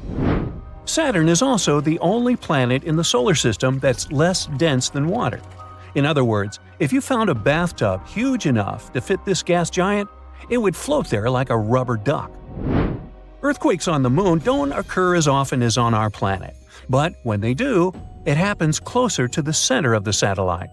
Scientists think moonquakes might be caused by the gravity of Earth and the Sun. One of Saturn's moons, Iapetus, has bizarre two-tone coloring. The difference between the moon's 2 hemispheres is great. One of them is light and the other is eerily dark. Scientists haven't figured out this mystery yet. Now, the only asteroid belt in the solar system astronauts know about is between Mars and Jupiter. There are thousands of asteroids in this area. They're irregularly shaped solid objects of different sizes, but all of them are way smaller than a planet.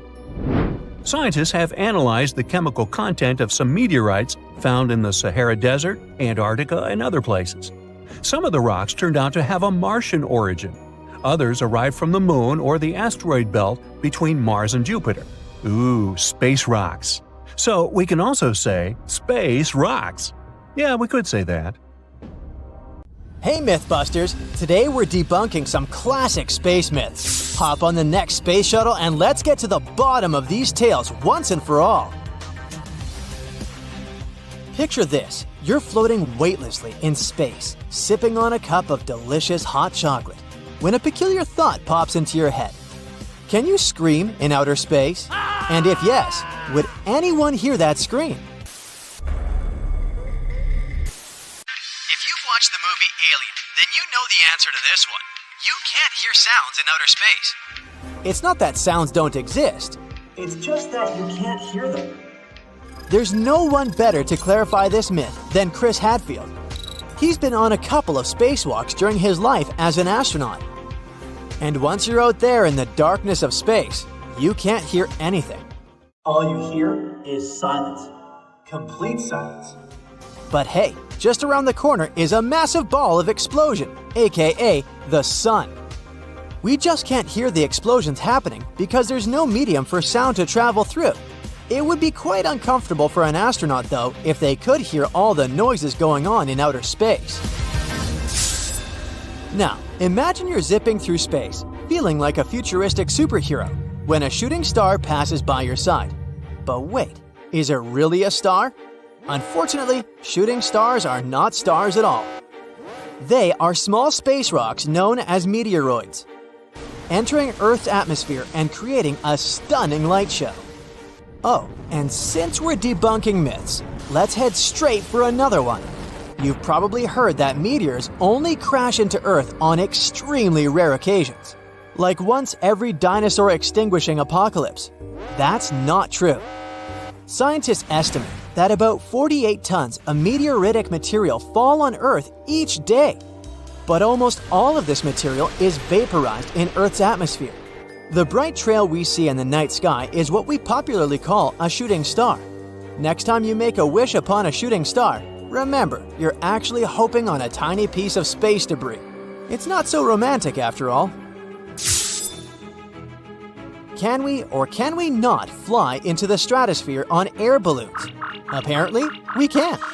The Earth's stratosphere starts relatively close to the ground, about 7 or 8 miles up from the Earth's surface, but it continues a long way up. If you were to fly yourself all the way into the stratosphere with some type of air balloon, Just make sure you have really good equipment at hand. You'll need a special suit and some breathing devices because air starts to get pretty thin the higher you get. Of course, if you do go all the way up, you need to get a picture of the Earth's curvature. So take a chest harness with you where you can put a special camera or something like that. And how about you live stream the whole thing? That would be a first! Imagine it's been 102 days since you left Earth. You've adapted well to life in outer space, but something weird is happening to your body. You're getting taller. How is that even possible? Don't stress about it, it's completely normal. The truth of the matter is, you're not getting taller. This is what happens to your body when it's not under the effect of gravity. Our body has natural space between vertebrae and joints. On Earth, this space is almost completely squeezed due to the force of gravity. But in space, your body gets some time off of the pushing force of gravity and begins to stretch more and more. So yes, astronauts can grow up to 3% taller when they're on long missions. And here's a curiosity. NASA has that all covered when they're tailor-making spacesuits, of course. This way, astronauts will always have extra space in their suits. Once astronauts are back on Earth, the anti-gravity effect will wear off. So maybe they'll spend a few days wearing capri pants before it fits perfectly on their bodies again. Never have I ever pictured an airplane door bursting open mid-flight and a bunch of passengers being sucked into the atmosphere like flying feathers. Well, I'm betting most of you have had similar thoughts when getting inside a plane. Now imagine if this were to happen in outer space. Common knowledge says that if an astronaut is sucked out of an airlock, this person would be burnt to a crisp. Brace yourselves, because this is not only true, but the reality of it is way worse. According to astronaut Chris Hadfield, this is what would happen. The part of your body in the shade of the sun would experience temperatures of negative 418 degrees Fahrenheit, while the part of you getting sunlight would burn at around 480 degrees Fahrenheit. Your lungs would collapse, and your blood would start to boil like tea water. So you would burn, freeze, lose your ability to breathe, and boil. Yikes! How many times have you heard that astronauts have to work out every second of every day, otherwise they'll pass out? This is a complete myth. Remember we talked about gravity earlier? Due to the lack of gravity in outer space, our bodies don't have to do any heavy work. Our torsos don't have to sustain the weight of our heads. And we don't have to make any effort to move our legs because, essentially, there's no walking in outer space. Now imagine living like that for 6 months, or even a year of your life. Your muscles could turn into jello. That's why astronauts work out. They'll strap themselves and run on a treadmill, or they'll do some weightlifting in a special machine. This way, their muscles won't feel the lack of gravity too much. They do need to keep hydrated though. You know what? If I was an astronaut, I'd ask NASA if I could take my super soft water flask up into space with me. You've probably heard that space smells like burnt steak or barbecue sauce. Now, as much as this sounds absurd, this myth is more true than it is false. Astronauts obviously can't smell space when they're in it because they can't take off their helmets. They usually smell it once a space vehicle docks and they open up a hatch. Apparently, what causes this smell is the presence of hydrocarbons that float around in space. Who would have thought, huh?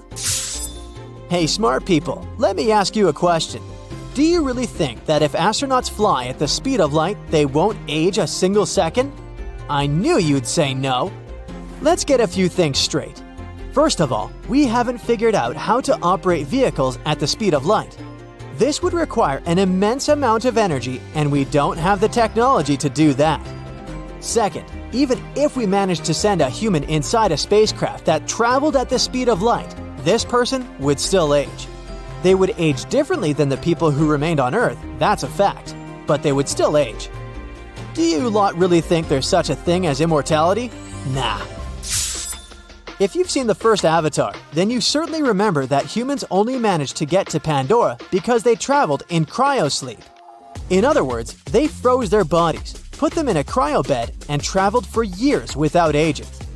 Yes, this sounds amazing, but we still don't have the technology to do that. Our bodies are mainly made out of water, right? And when you freeze water, it expands. That's why you should never leave soda cans unattended in your freezer. Right now, if we froze a person's body, the water inside of it would expand, harming tissues and organs. So no, we can't cryosleep our way into interstellar travel. Not yet, at least. Here's a crazy thought. What would happen if an astronaut took a drone with him on one of their spacewalks? Unless it's a NASA-designed drone, maybe the thing would freeze and burn like humans would if they went into space without a suit. But hey, a person can dream, can't they? You've been training for this for years. You know you're ready. You're standing on the door's threshold. You take a deep breath and bravely open it. You jump outside the International Space Station and into the vastness of space. Ah, this never gets old, you say on the transmitter device. You feel like a feather whenever moving through space. Except for the suit, of course. It's true what that guy told you one day. Astronaut suits limit your body's movement by 20%. For you, that means you've got a 20% higher chance of being clumsy in outer space, which is never good odds. There's not a lot of room for error during a spacewalk. You finally get to the docking port. You look around and see the part of the station that needs fixing. This is where other space shuttles dock when they come in from Earth or other planets. About a week ago, a shuttle coming from Jupiter miscalculated the landing and broke a piece of the port. You've attached the new shield to your suit's belt. Now all you've got to do is screw it on the station. You've spent hours training underwater to do this. You wore a heavy, hot, uncomfortable suit inside a pool in order to get the training you needed. Incoming! Sarah shouts on the transmitter. You don't even have time to ask what, as an absurdly fast storm of space debris catches you off guard. It shakes everything around you. You try to hold on tight to the strap that's keeping you safe, but oh no! A piece of debris just hit your helmet shield. Come in, Bob, are you okay? Sarah asks you through the radio. You got a bit shocked by the impact, but everything seems fine. The meteorites are finally gone, so you can focus on your task now. You pull the rope that's connecting the new docking shield closer to your body, but the other part of the rope has nothing on it. Zip. Nada. Oh my, you think to yourself. Come in, Sarah, we have a lost shield. I repeat, we have a lost shield. This is a pretty serious situation, and you are aware of it. Anything that falls into space can go into a collision route with the International Space Station or with other space vehicles. You try to remember your training, but your mind goes blank. This is worse than that one time you broke your girlfriend's favorite ceramic jar. Sarah, the other astronaut who's with you on the ship, is shouting words on the transmitter. Oh no, Bob. Tell me you didn't do this. This is a total catastrophe. I'm coming outside. You spot the shield under the ISS. It's the size of a medium-sized car door, and it's moving quite fast. Here's what can happen in this scenario. The shield could head back down to Earth and break into the atmosphere. It would probably catch fire and disintegrate on the way down, but anyways, it would make NASA and you look pretty bad. The other option is the car door-sized shield gains momentum, and it orbits all the way to hit the ISS, and you for that matter, or some satellite that happens to be in a similar orbit. Here's the thing. If you ever thought that space was an infinite void, you got that part wrong. Since different countries started to build equipment strong enough to travel in space, space has been more crowded than ever. Not with people, but with satellites, asteroids, and space debris. You were surprised when you learned that Earth receives meteorite showers every single day, but they're so small that no one on the surface of the planet notices it. They usually turn to ashes before hitting the ground, but that's not all. What just happened to you on this mission has happened on several other missions before. Astronauts keep losing stuff in outer space. So much so that NASA had to create a division to track down and monitor the orbit of all debris that is just floating carelessly around. You couldn't believe it when someone told you that there are over 23,000 softball-sized pieces of debris roaming around in space, and if we're talking about smaller objects, then that number goes up to 500,000. As you were about to unstrap yourself and dangerously venture through outer space without any protection, you notice Sarah has beat you to it. You can't let her do this alone, so you decide to tag along. FYI, this is against every NASA handbook and training you ever received in your life. But you think, if this works in sci-fi movies, it must work for us. Even though we all know that's very far from the truth. Sarah's close to the debris shield, but her body weight makes her orbit in a completely different direction. Okay, you think to yourself, this is your turn to shine and be a hero. You try moving your arms like you would do underwater, but there's no friction in space. Duh. You can't butterfly swim your way to rescue the rogue equipment. You try to contact Sarah, but she doesn't come in. I guess you're on your own now. For some reason, you start to orbit in a similar route as the floating car door shield. It must be the amount of stuff you've got strapped onto yourself. Or maybe it was the breakfast burrito you had that morning. You feel like you're George Clooney in the movie Gravity. No, better yet, you feel like Obi-Wan Kenobi. Yes, you're feeling as strong and powerful as a Jedi right now. You keep your hands stretched before your body, hoping you'll gently collide with the space debris. And 3, 2, 1, and the landing was successful. Just joking, but yes, you managed to dock onto the debris. Hooray. Now what? You think? Guess you needed to have gone through that plan of yours a little bit more, huh? You still have no way of steering the debris. And now, you have no way to contact Mission Control and tell them the object, and yourself, are en route to somewhere. Don't get scared. You didn't come this far to get scared. What's the best thing you can do? First, take a mental picture of the Earth. It never disappoints from up here. Then, you try to play out the possible scenarios that could happen in the situationship you're in.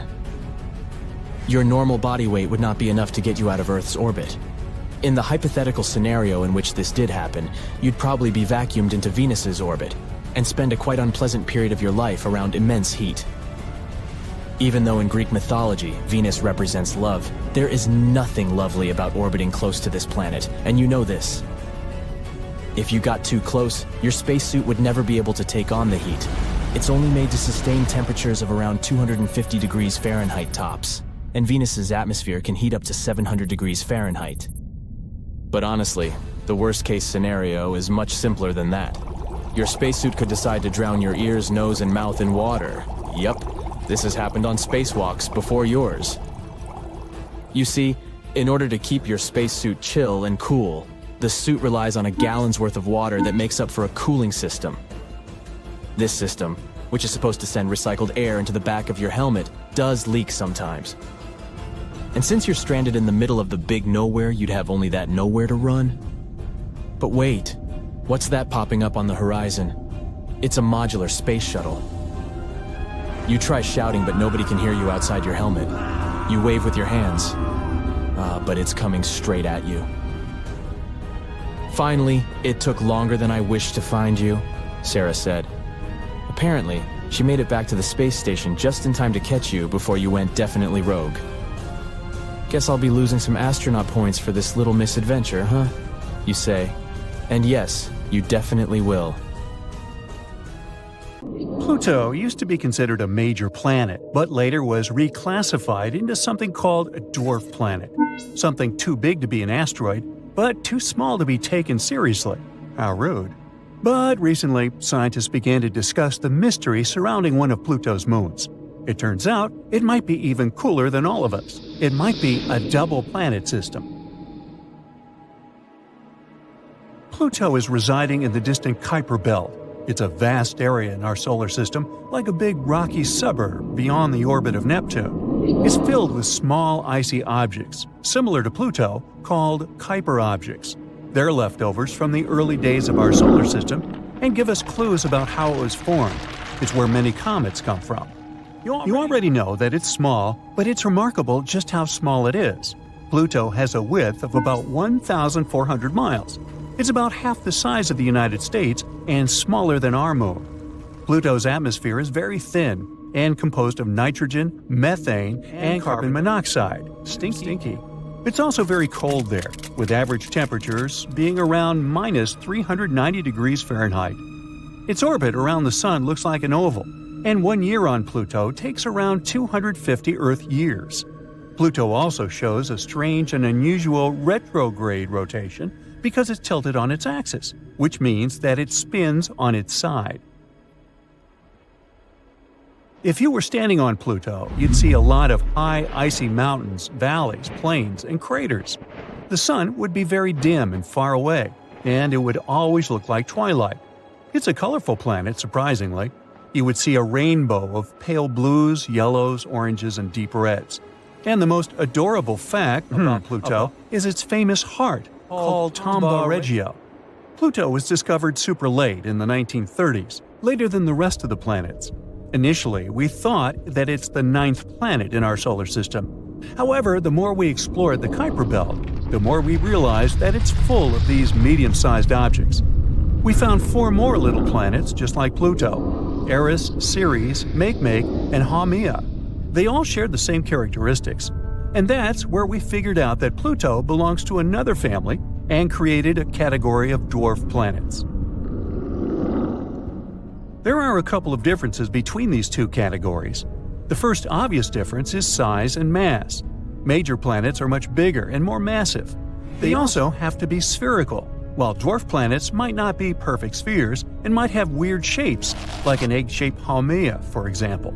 And just like a regular planet, a dwarf planet orbits the Sun, but it doesn't have a clear orbit. Its orbit is full of debris and random objects. These are the only differences between the two. Well, as you can imagine, the reclassification sparked quite a controversy. People even made up a new term, Plutoed, which means downgraded. But although it might be sad that Pluto isn't a major planet anymore, we can look at it like a story about finding your true family. And finally, while standing on Pluto, you would see its 5 moons: Styx, Nix, Kerberos, Hydra, and the most mysterious one, Chiron, also pronounced Charon. So you can pronounce it however you like. I'm going to go with Charon. Now Charon is Pluto's largest moon. It was discovered in the 70s thanks to NASA's spacecraft called New Horizons. The spacecraft took a picture that revealed a moon with a strange and fascinating huge red-brown spot on its surface. It's a vast canyon dwarfing the Grand Canyon. It seems that both Pluto and its moon can boast interesting formations on their surface. The thing about Charon is that it's very big for a moon.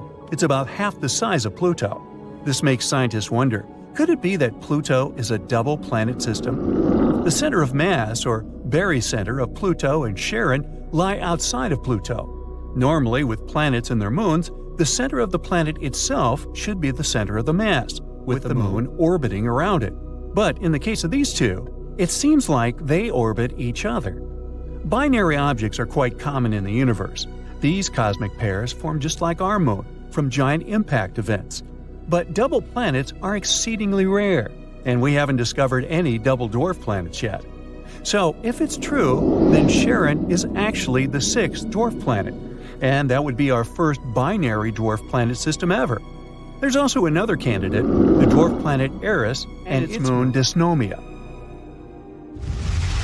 The solar system is full of mysterious and fascinating moons, so fascinating that some of them might not even have actual life on them. We've been talking about microscopic life in space for a while now. The debates about whether we found some organic fossils on Mars or not have been going on for decades.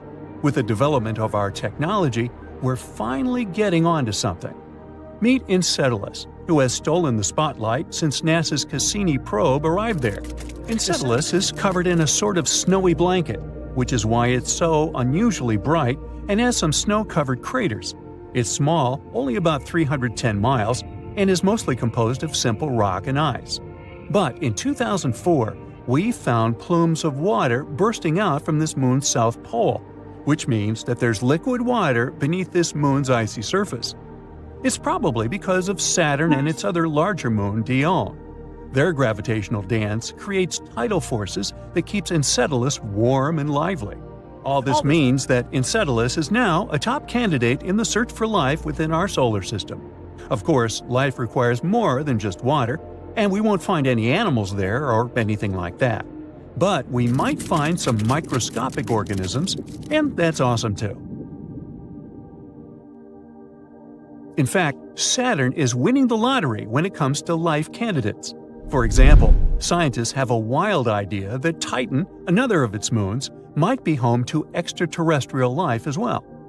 Titan is a frosty moon, chilling at about minus 290 degrees Fahrenheit. Surprisingly, it has some lakes on its surface. But don't imagine your typical water bodies. These lakes are believed to be filled not with water, but with liquid ethane or methane. Back in 2005, NASA discussed that there might be life munching on chemicals like acetylene or hydrogen in Titan's lakes. And then, in 2010, NASA investigated this moon some more. They found missing hydrogen and acetylene on Titan's surface, hinting at the possibility of something eating away at these substances.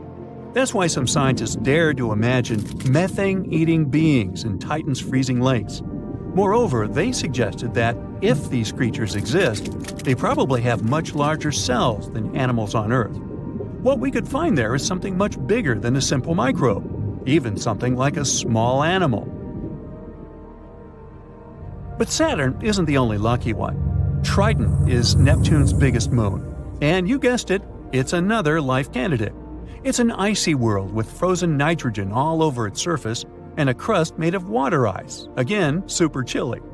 However, Triton is a hotspot for geologists because it's one of just 5 moons in our solar system that likes to show off with its active geysers. It's shooting nitrogen gas up into space. That would be a cool show, if we could see that. These geysers mean that Triton has some secret source of warmth, which means that, just like with Enceladus, there might be some liquid water underground on Triton. And if this cozy spot for life does exist, we might find some organics there. Unfortunately, sending a mission to explore these celestial bodies isn't easy. The only spacecraft we've sent so far was our Voyager 2 in 1989. We need more time, money, and technology to develop spacecrafts that would be able to travel far and investigate the area beyond Mars. And even if we do, it'll take decades for this spacecraft to reach these places. In any case, let's hope that during the 21st century, we'll finally be able to fully explore our solar system and all its mysteries. What would happen to us and our planet if it became as big as the Sun? The diameter of the Earth is 8,000 miles. Crossing it is like driving back and forth across the USA 3 times. That doesn't sound like much, right? Well, how about repeating this journey 305 more times? Just imagine the gas expenses. This is the diameter of the Sun, about 865,000 miles. Compared to our Earth, the Sun is unimaginably huge. So what will happen to us if we catch up with it? There are 4 possible scenarios, depending on what we mean when we say the size of the Sun. Scenario 1. The Earth becomes as large as the Sun, but its mass remains the same. A colossal planet with the mass of a teeny tiny Earth. First, say bye-bye to gravity. The more massive the planet, the stronger its gravity is, and vice versa. Such a lightweight planet simply wouldn't be able to attract anything to itself. Gravity creates all the heavy substances. Everything, from pebbles to entire continents, is held thanks to it. I believe you've already guessed what would happen without it. We'd all turn into dust particles. Yes, the Earth simply becomes a dust cloud. Oh, and to add fuel to the fire, the gravities of other planets stretch us to the sides, leaving no chance to collect our planet back together again. This scenario doesn't look very good, does it? By the way, even if the Earth somehow remained a planet, life couldn't have originated on it in these conditions. There would have been a considerable distance between the center of the Earth and its surface. And remember, the planet's mass is minimal, so no gravity. It just wouldn't be able to hold the atmosphere. And without the atmosphere, living organisms cannot develop. Not like it would have mattered. The Earth now is a cloud anyway. So now this cloud, weighing about 10 times heavier than Jupiter, is gathering in space. As a result, it collapses and turns into a star. Say hi to the new Sun. Scenario 2. This works both as a separate scenario and as a result of the previous one. The Earth becomes as large as the Sun and gets its mass. Now we have 2 suns. We become a so-called binary star system. You know what that means? It's time to destroy our entire solar system. Imagine having 2 centers of mass in one system. The planet's orbits become unstable, perturbed by such a sudden change. Once they get closer to our ex-Earth, they collapse immediately, either from tidal forces or the ex-Earth's impact. Yes, even gas giants. Looking at you, Jupiter. Do you know which one survives and finally gets its revenge on us? Pluto. It would probably be the last remaining ex-planet in the entire system. It's too far away to notice any changes, except for an increase in the mass of the center of the system. So Pluto's orbit comes closer to our 2-star system, and that's it. The Earth and the Sun would have to accept that Pluto would be their only friend now. The protoplanetary disk that formed our system billions of years ago doesn't exist anymore, so no more planets can be created in our system. That's all well and good, but what about the Earth itself? What would life be like? Let's see. The nights and days now last longer because of the increase in the Earth's rotation time. There is probably a significant temperature drop in the North and South poles. Even on our current small planet, they get sunlight scarcely. So if the Earth's size increased, the area of the poles receiving sunlight would decrease even more. On a positive note, there's a lot more space now. No more overpopulation. The planet's size is so huge that it would take you years to get from one point to another. Yeah, if you think about it, we'd probably be very lonely there. But hey, who knows? Maybe rockets would become our primary means of transportation. Yeah, that would have been cool. There are many vast uncharted areas that no human ever saw or visited. We also wouldn't know about the existence of many different civilizations and tribes. Centuries pass, and many of us go away without ever meeting other people or learning about them. And that's if we can walk at all. Our bones cannot support our weight with such a considerable gravity, and our hearts have to work twice as hard to keep us alive. The birds can't fly anymore. Nothing can, precisely.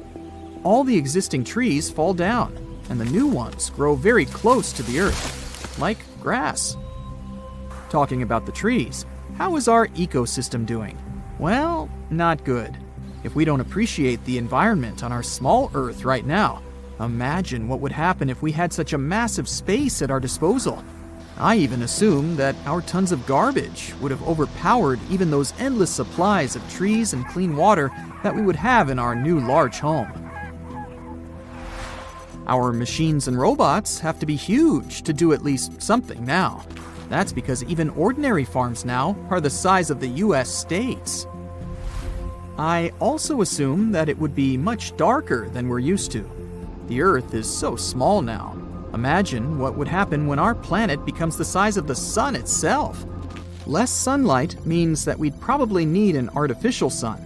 Also, the temperature differences on the planet's surface would be huge.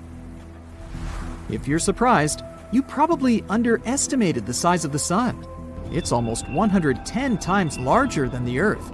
Our new Earth's equator equals our current Earth's 35 equators. Oh, and remember Pluto? Well, it's our only moon now. The first one would have probably crashed into us a long time ago, making us share the fate of the dinosaurs. In that case, all the water would likely evaporate from our planet. Anyway, there are thousands of bad possibilities, but let's just move on and focus on something good. Scenario 3. Same thing, but the Earth retains its density. Now this one is interesting. We're no longer a planet. We're a star now. In fact, we became even more massive than the Sun. Our planet now has a 3.9 solar mass because we need to balance our low density somehow. In short, it would be almost the same as in Scenario 2, but with more interesting long-term consequences. Since our Earth became 4 times as massive as the Sun, it would have burned its fuel quicker. Then it would evolve. and depending on the mass of its core, it either becomes a supernova or just blows off its outer layers to form a planetary nebula. If it goes supernova, the sun that was so close to us blasts. And now, there is just our ex-Earth, a lonely ball with a teeny tiny diameter of 12.5 miles. We're a neutron star. That is, a star made of degenerate neutron matter. That thing is ultra dense and spins very quickly, so you'd better stay away from it. If the Earth becomes a nebula, the sun collects all the dust and adds it to its mass. Now we have a slightly more massive sun and a white dwarf. The time passes, and Grandpa's sun lives out his life. It becomes a red giant after depleting the hydrogen in its core. It starts expanding and leaves its material, mostly hydrogen, on the white dwarf. That's us. When the matter reaches high enough temperatures and pressures, nuclear fusion happens. We become a nova. Yay, we're a star again. A lonely one, but a star nevertheless. So what happens next? You see, a star is a battle of opposing forces. One of them is gravity, which tries in every possible way to compress the lead into a small ball as much as possible. The second is a pile of fuel in the star's core, which, while burning, forms tons of energy and substantial hot temperatures. As long as these forces are in balance, the star lives. But when the star's fuel runs out, the star cools down. The pressure inside it drops. This means gravity has won. It squeezes the star with all its might, and as a result, the star goes, hooray! In just 15 seconds, the brightest light you've ever seen in your life flashes, and our ex-Earth goes supernova, leaving a stunning nebula behind. Anyway, don't worry. It's actually impossible for a rocky planet to be the size of the Sun. Only other stars can be that large. But wait, why is our Earth so small while the other planets are enormous? Do they just keep growing, or do they stop at some point? The more mass you add, the more compression you get. As planets become more massive, the gravitational compression increases. They stop growing when their mass reaches roughly 1.7 times that of Jupiter, or 540 masses of the Earth. After that, adding more mass to a planet will make it smaller, because the compression becomes stronger. In other words, our little thought experiment is impossible. This is Neptune. The next stop is Pluto. Stand clear of the closing doors, please. One day, with top-notch future technologies, one stop from Neptune to Pluto won't seem much further than Times Square from Bryant Park today.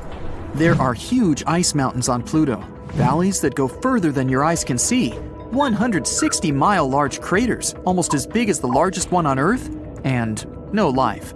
The reasons are obvious. The long distance between Pluto and the Sun guarantees freezing temperatures on that dwarf planet. It also ensures a trip of a few billion miles. Plus, it's smaller than the Moon, so it would get crowded very soon if people started dwelling there.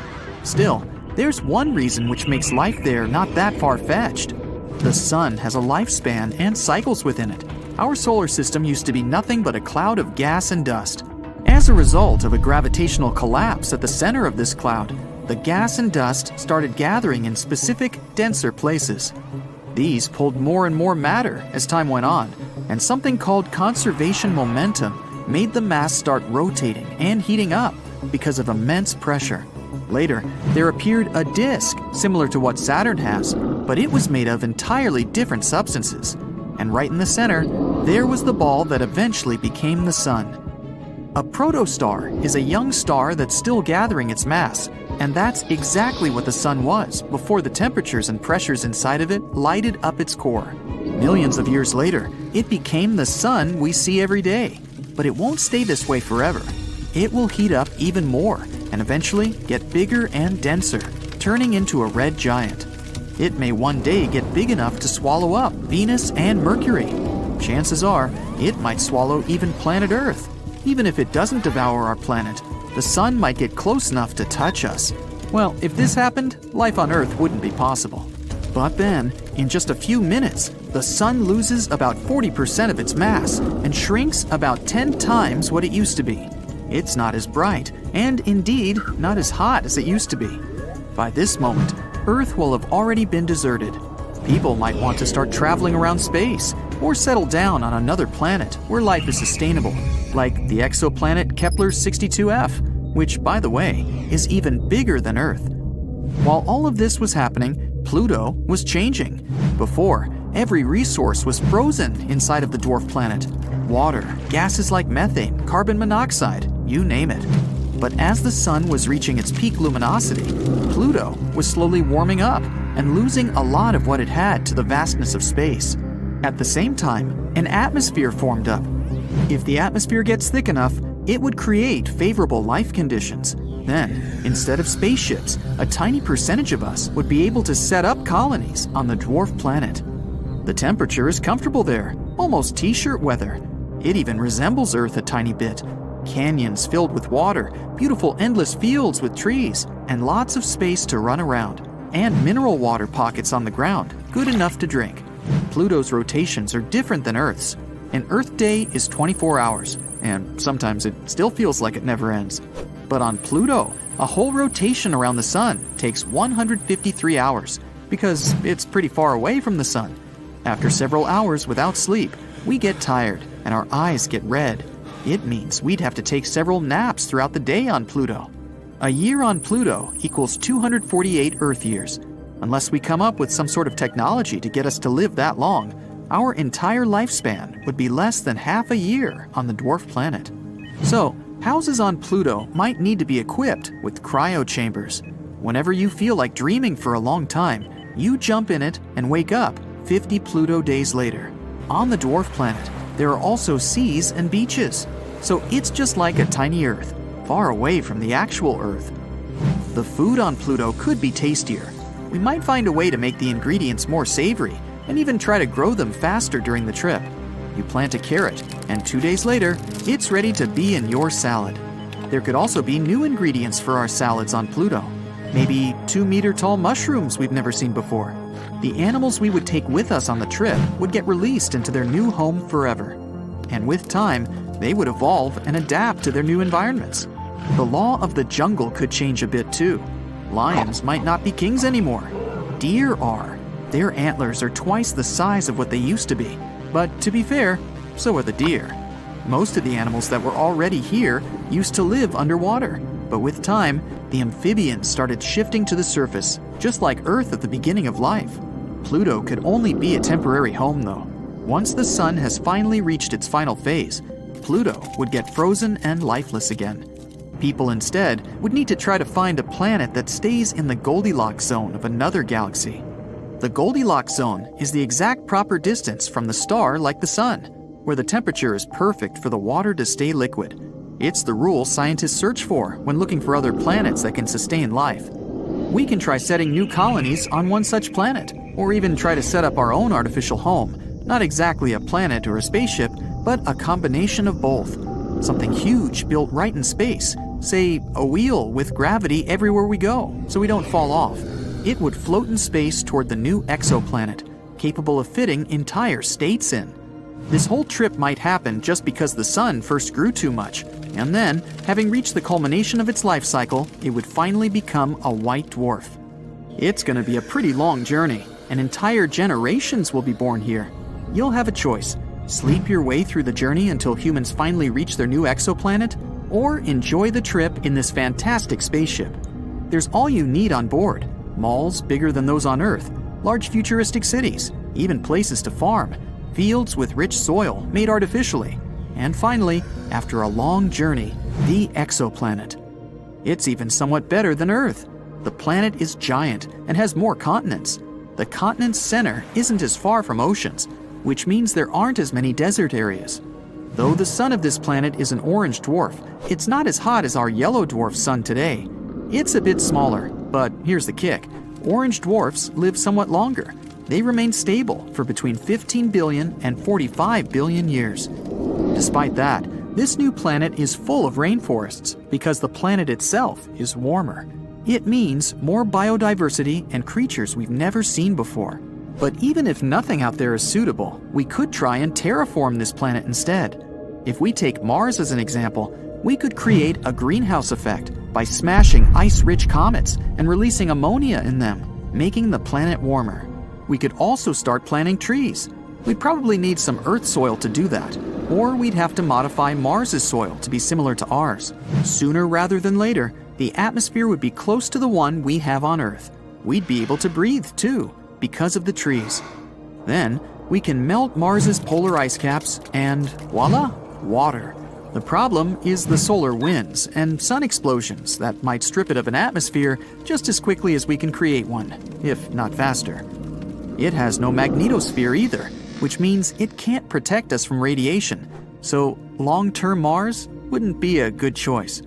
Maybe out there, in the vastness that is space, there is a perfect planet waiting for us. Pluto, an exoplanet and now the most famous dwarf planet in our solar system, is hiding somewhere far, far away in its dark corner. The temperature of Pluto's surface is freezing. I mean, wow!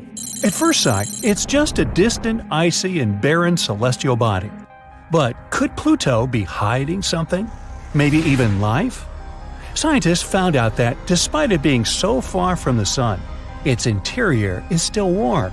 It's been that way ever since Pluto formed. Under the haze-layered atmosphere of Pluto, there's a frigid surface full of craters and impure water ice. There's also a large impact basin flooded by frozen nitrogen.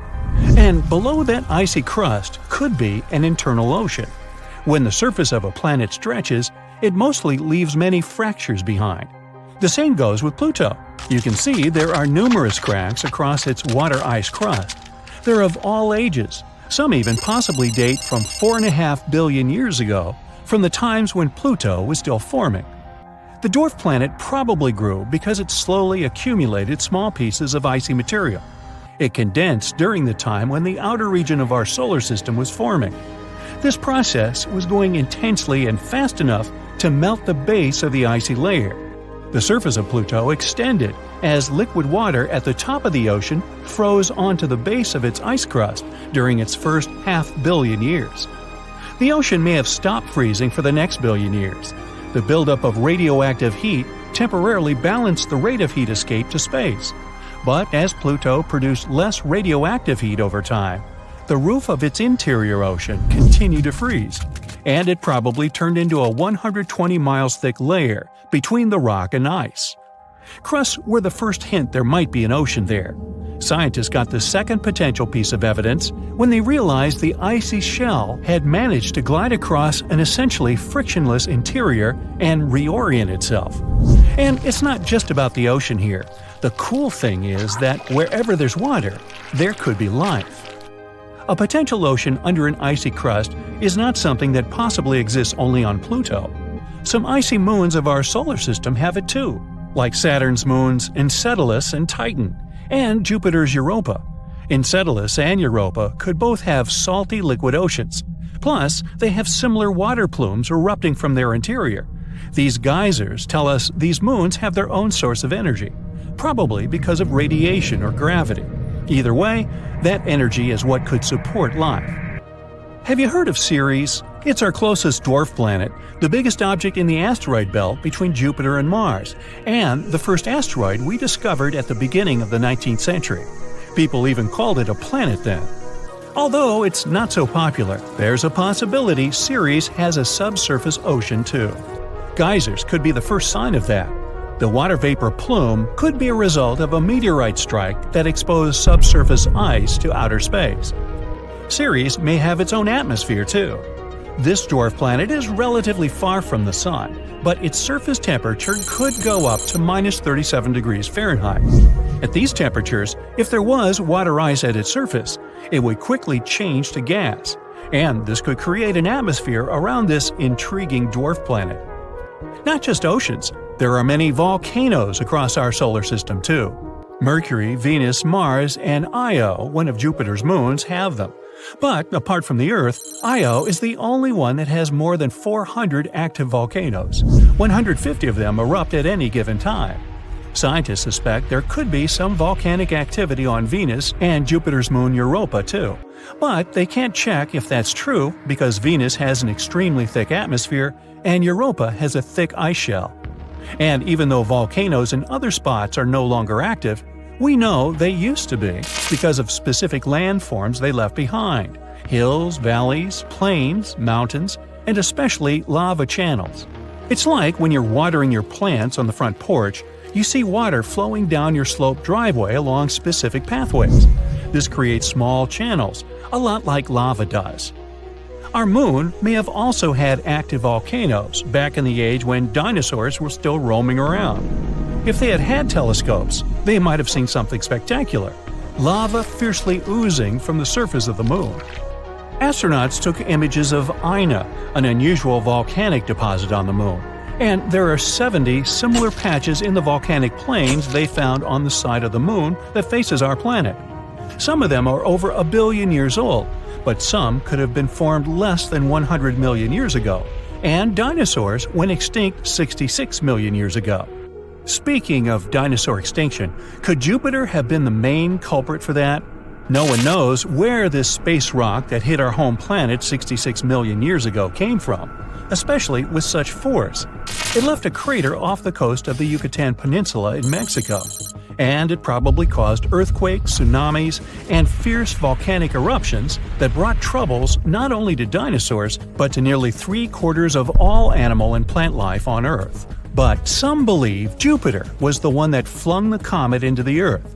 Gravity is a tricky force that can make the solar system act like a big pinball machine. Jupiter is our most massive planet, which means it has extremely strong gravity. It's like a guardian of our solar system that kicks many incoming comets away, sometimes bringing them pretty close to the Sun. As they get there, these comets can experience extremely strong tidal forces that break them apart and, in the end, create long chunks of a comet. And one of these chunks probably went towards the Earth. Have you heard of the story of Triton? Neptune has 13 moons, and Triton is the largest of them. It's the only giant moon in our solar system that has a retrograde orbit. It means it circles its parent planet in the opposite direction of its rotation. Scientists believe that's because Triton used to be in the Kuiper Belt, a disc-shaped area located in the outer solar system, past Neptune's orbit. And it's possible that Neptune's gravitational force pulled it out of that region millions of years ago. Pluto may have originated within the Kuiper Belt too. Pluto and Triton are almost the same. They have similar density, mass, and surface material. Now Triton is locked away in synchronous rotation with its parent planet Neptune, far away from what we believe is its homeland. Now, the most distant object we've discovered so far in our solar system is a mysterious planetoid called, wait for it, Far, Far Out. 1 astronomical unit is the average distance between the Earth and the Sun, around 92 million miles. Well, Far, Far Out is 132 astronomical units from the Sun, 4 times farther away than Pluto. Since it's so far away, Far, Far Out needs about 1,000 years to finish a single circle around the Sun. Far out! Have you ever imagined what would happen if 2 gas giants collided? The chances are small, but if something like this happened, not much matter would be lost, although it depends on the angle and the speed of impact. A head-on collision would make them completely merge and not lose any matter at all, whether we're talking about their gaseous envelopes or their solid cores. But at high speed, their 2 cores would merge and both planets would lose most of their envelope gas. At very, very high speeds, bam, both are gone. If there was an oblique collision, 2 cores could completely avoid each other. Planets would merge, but a substantial fraction of their gases would vanish into space. And in a very oblique collision, kind of like a sideswipe, planets would keep going like nothing happened. There's no evidence for that, but one theory even says Jupiter and Saturn, or at least one of them, might have formed by merging from smaller gas planets. Yep, it's all about gas. That's it for today. So hey, if you pacified your curiosity, then give the video a like and share it with your friends. Or if you want more, just click on these videos.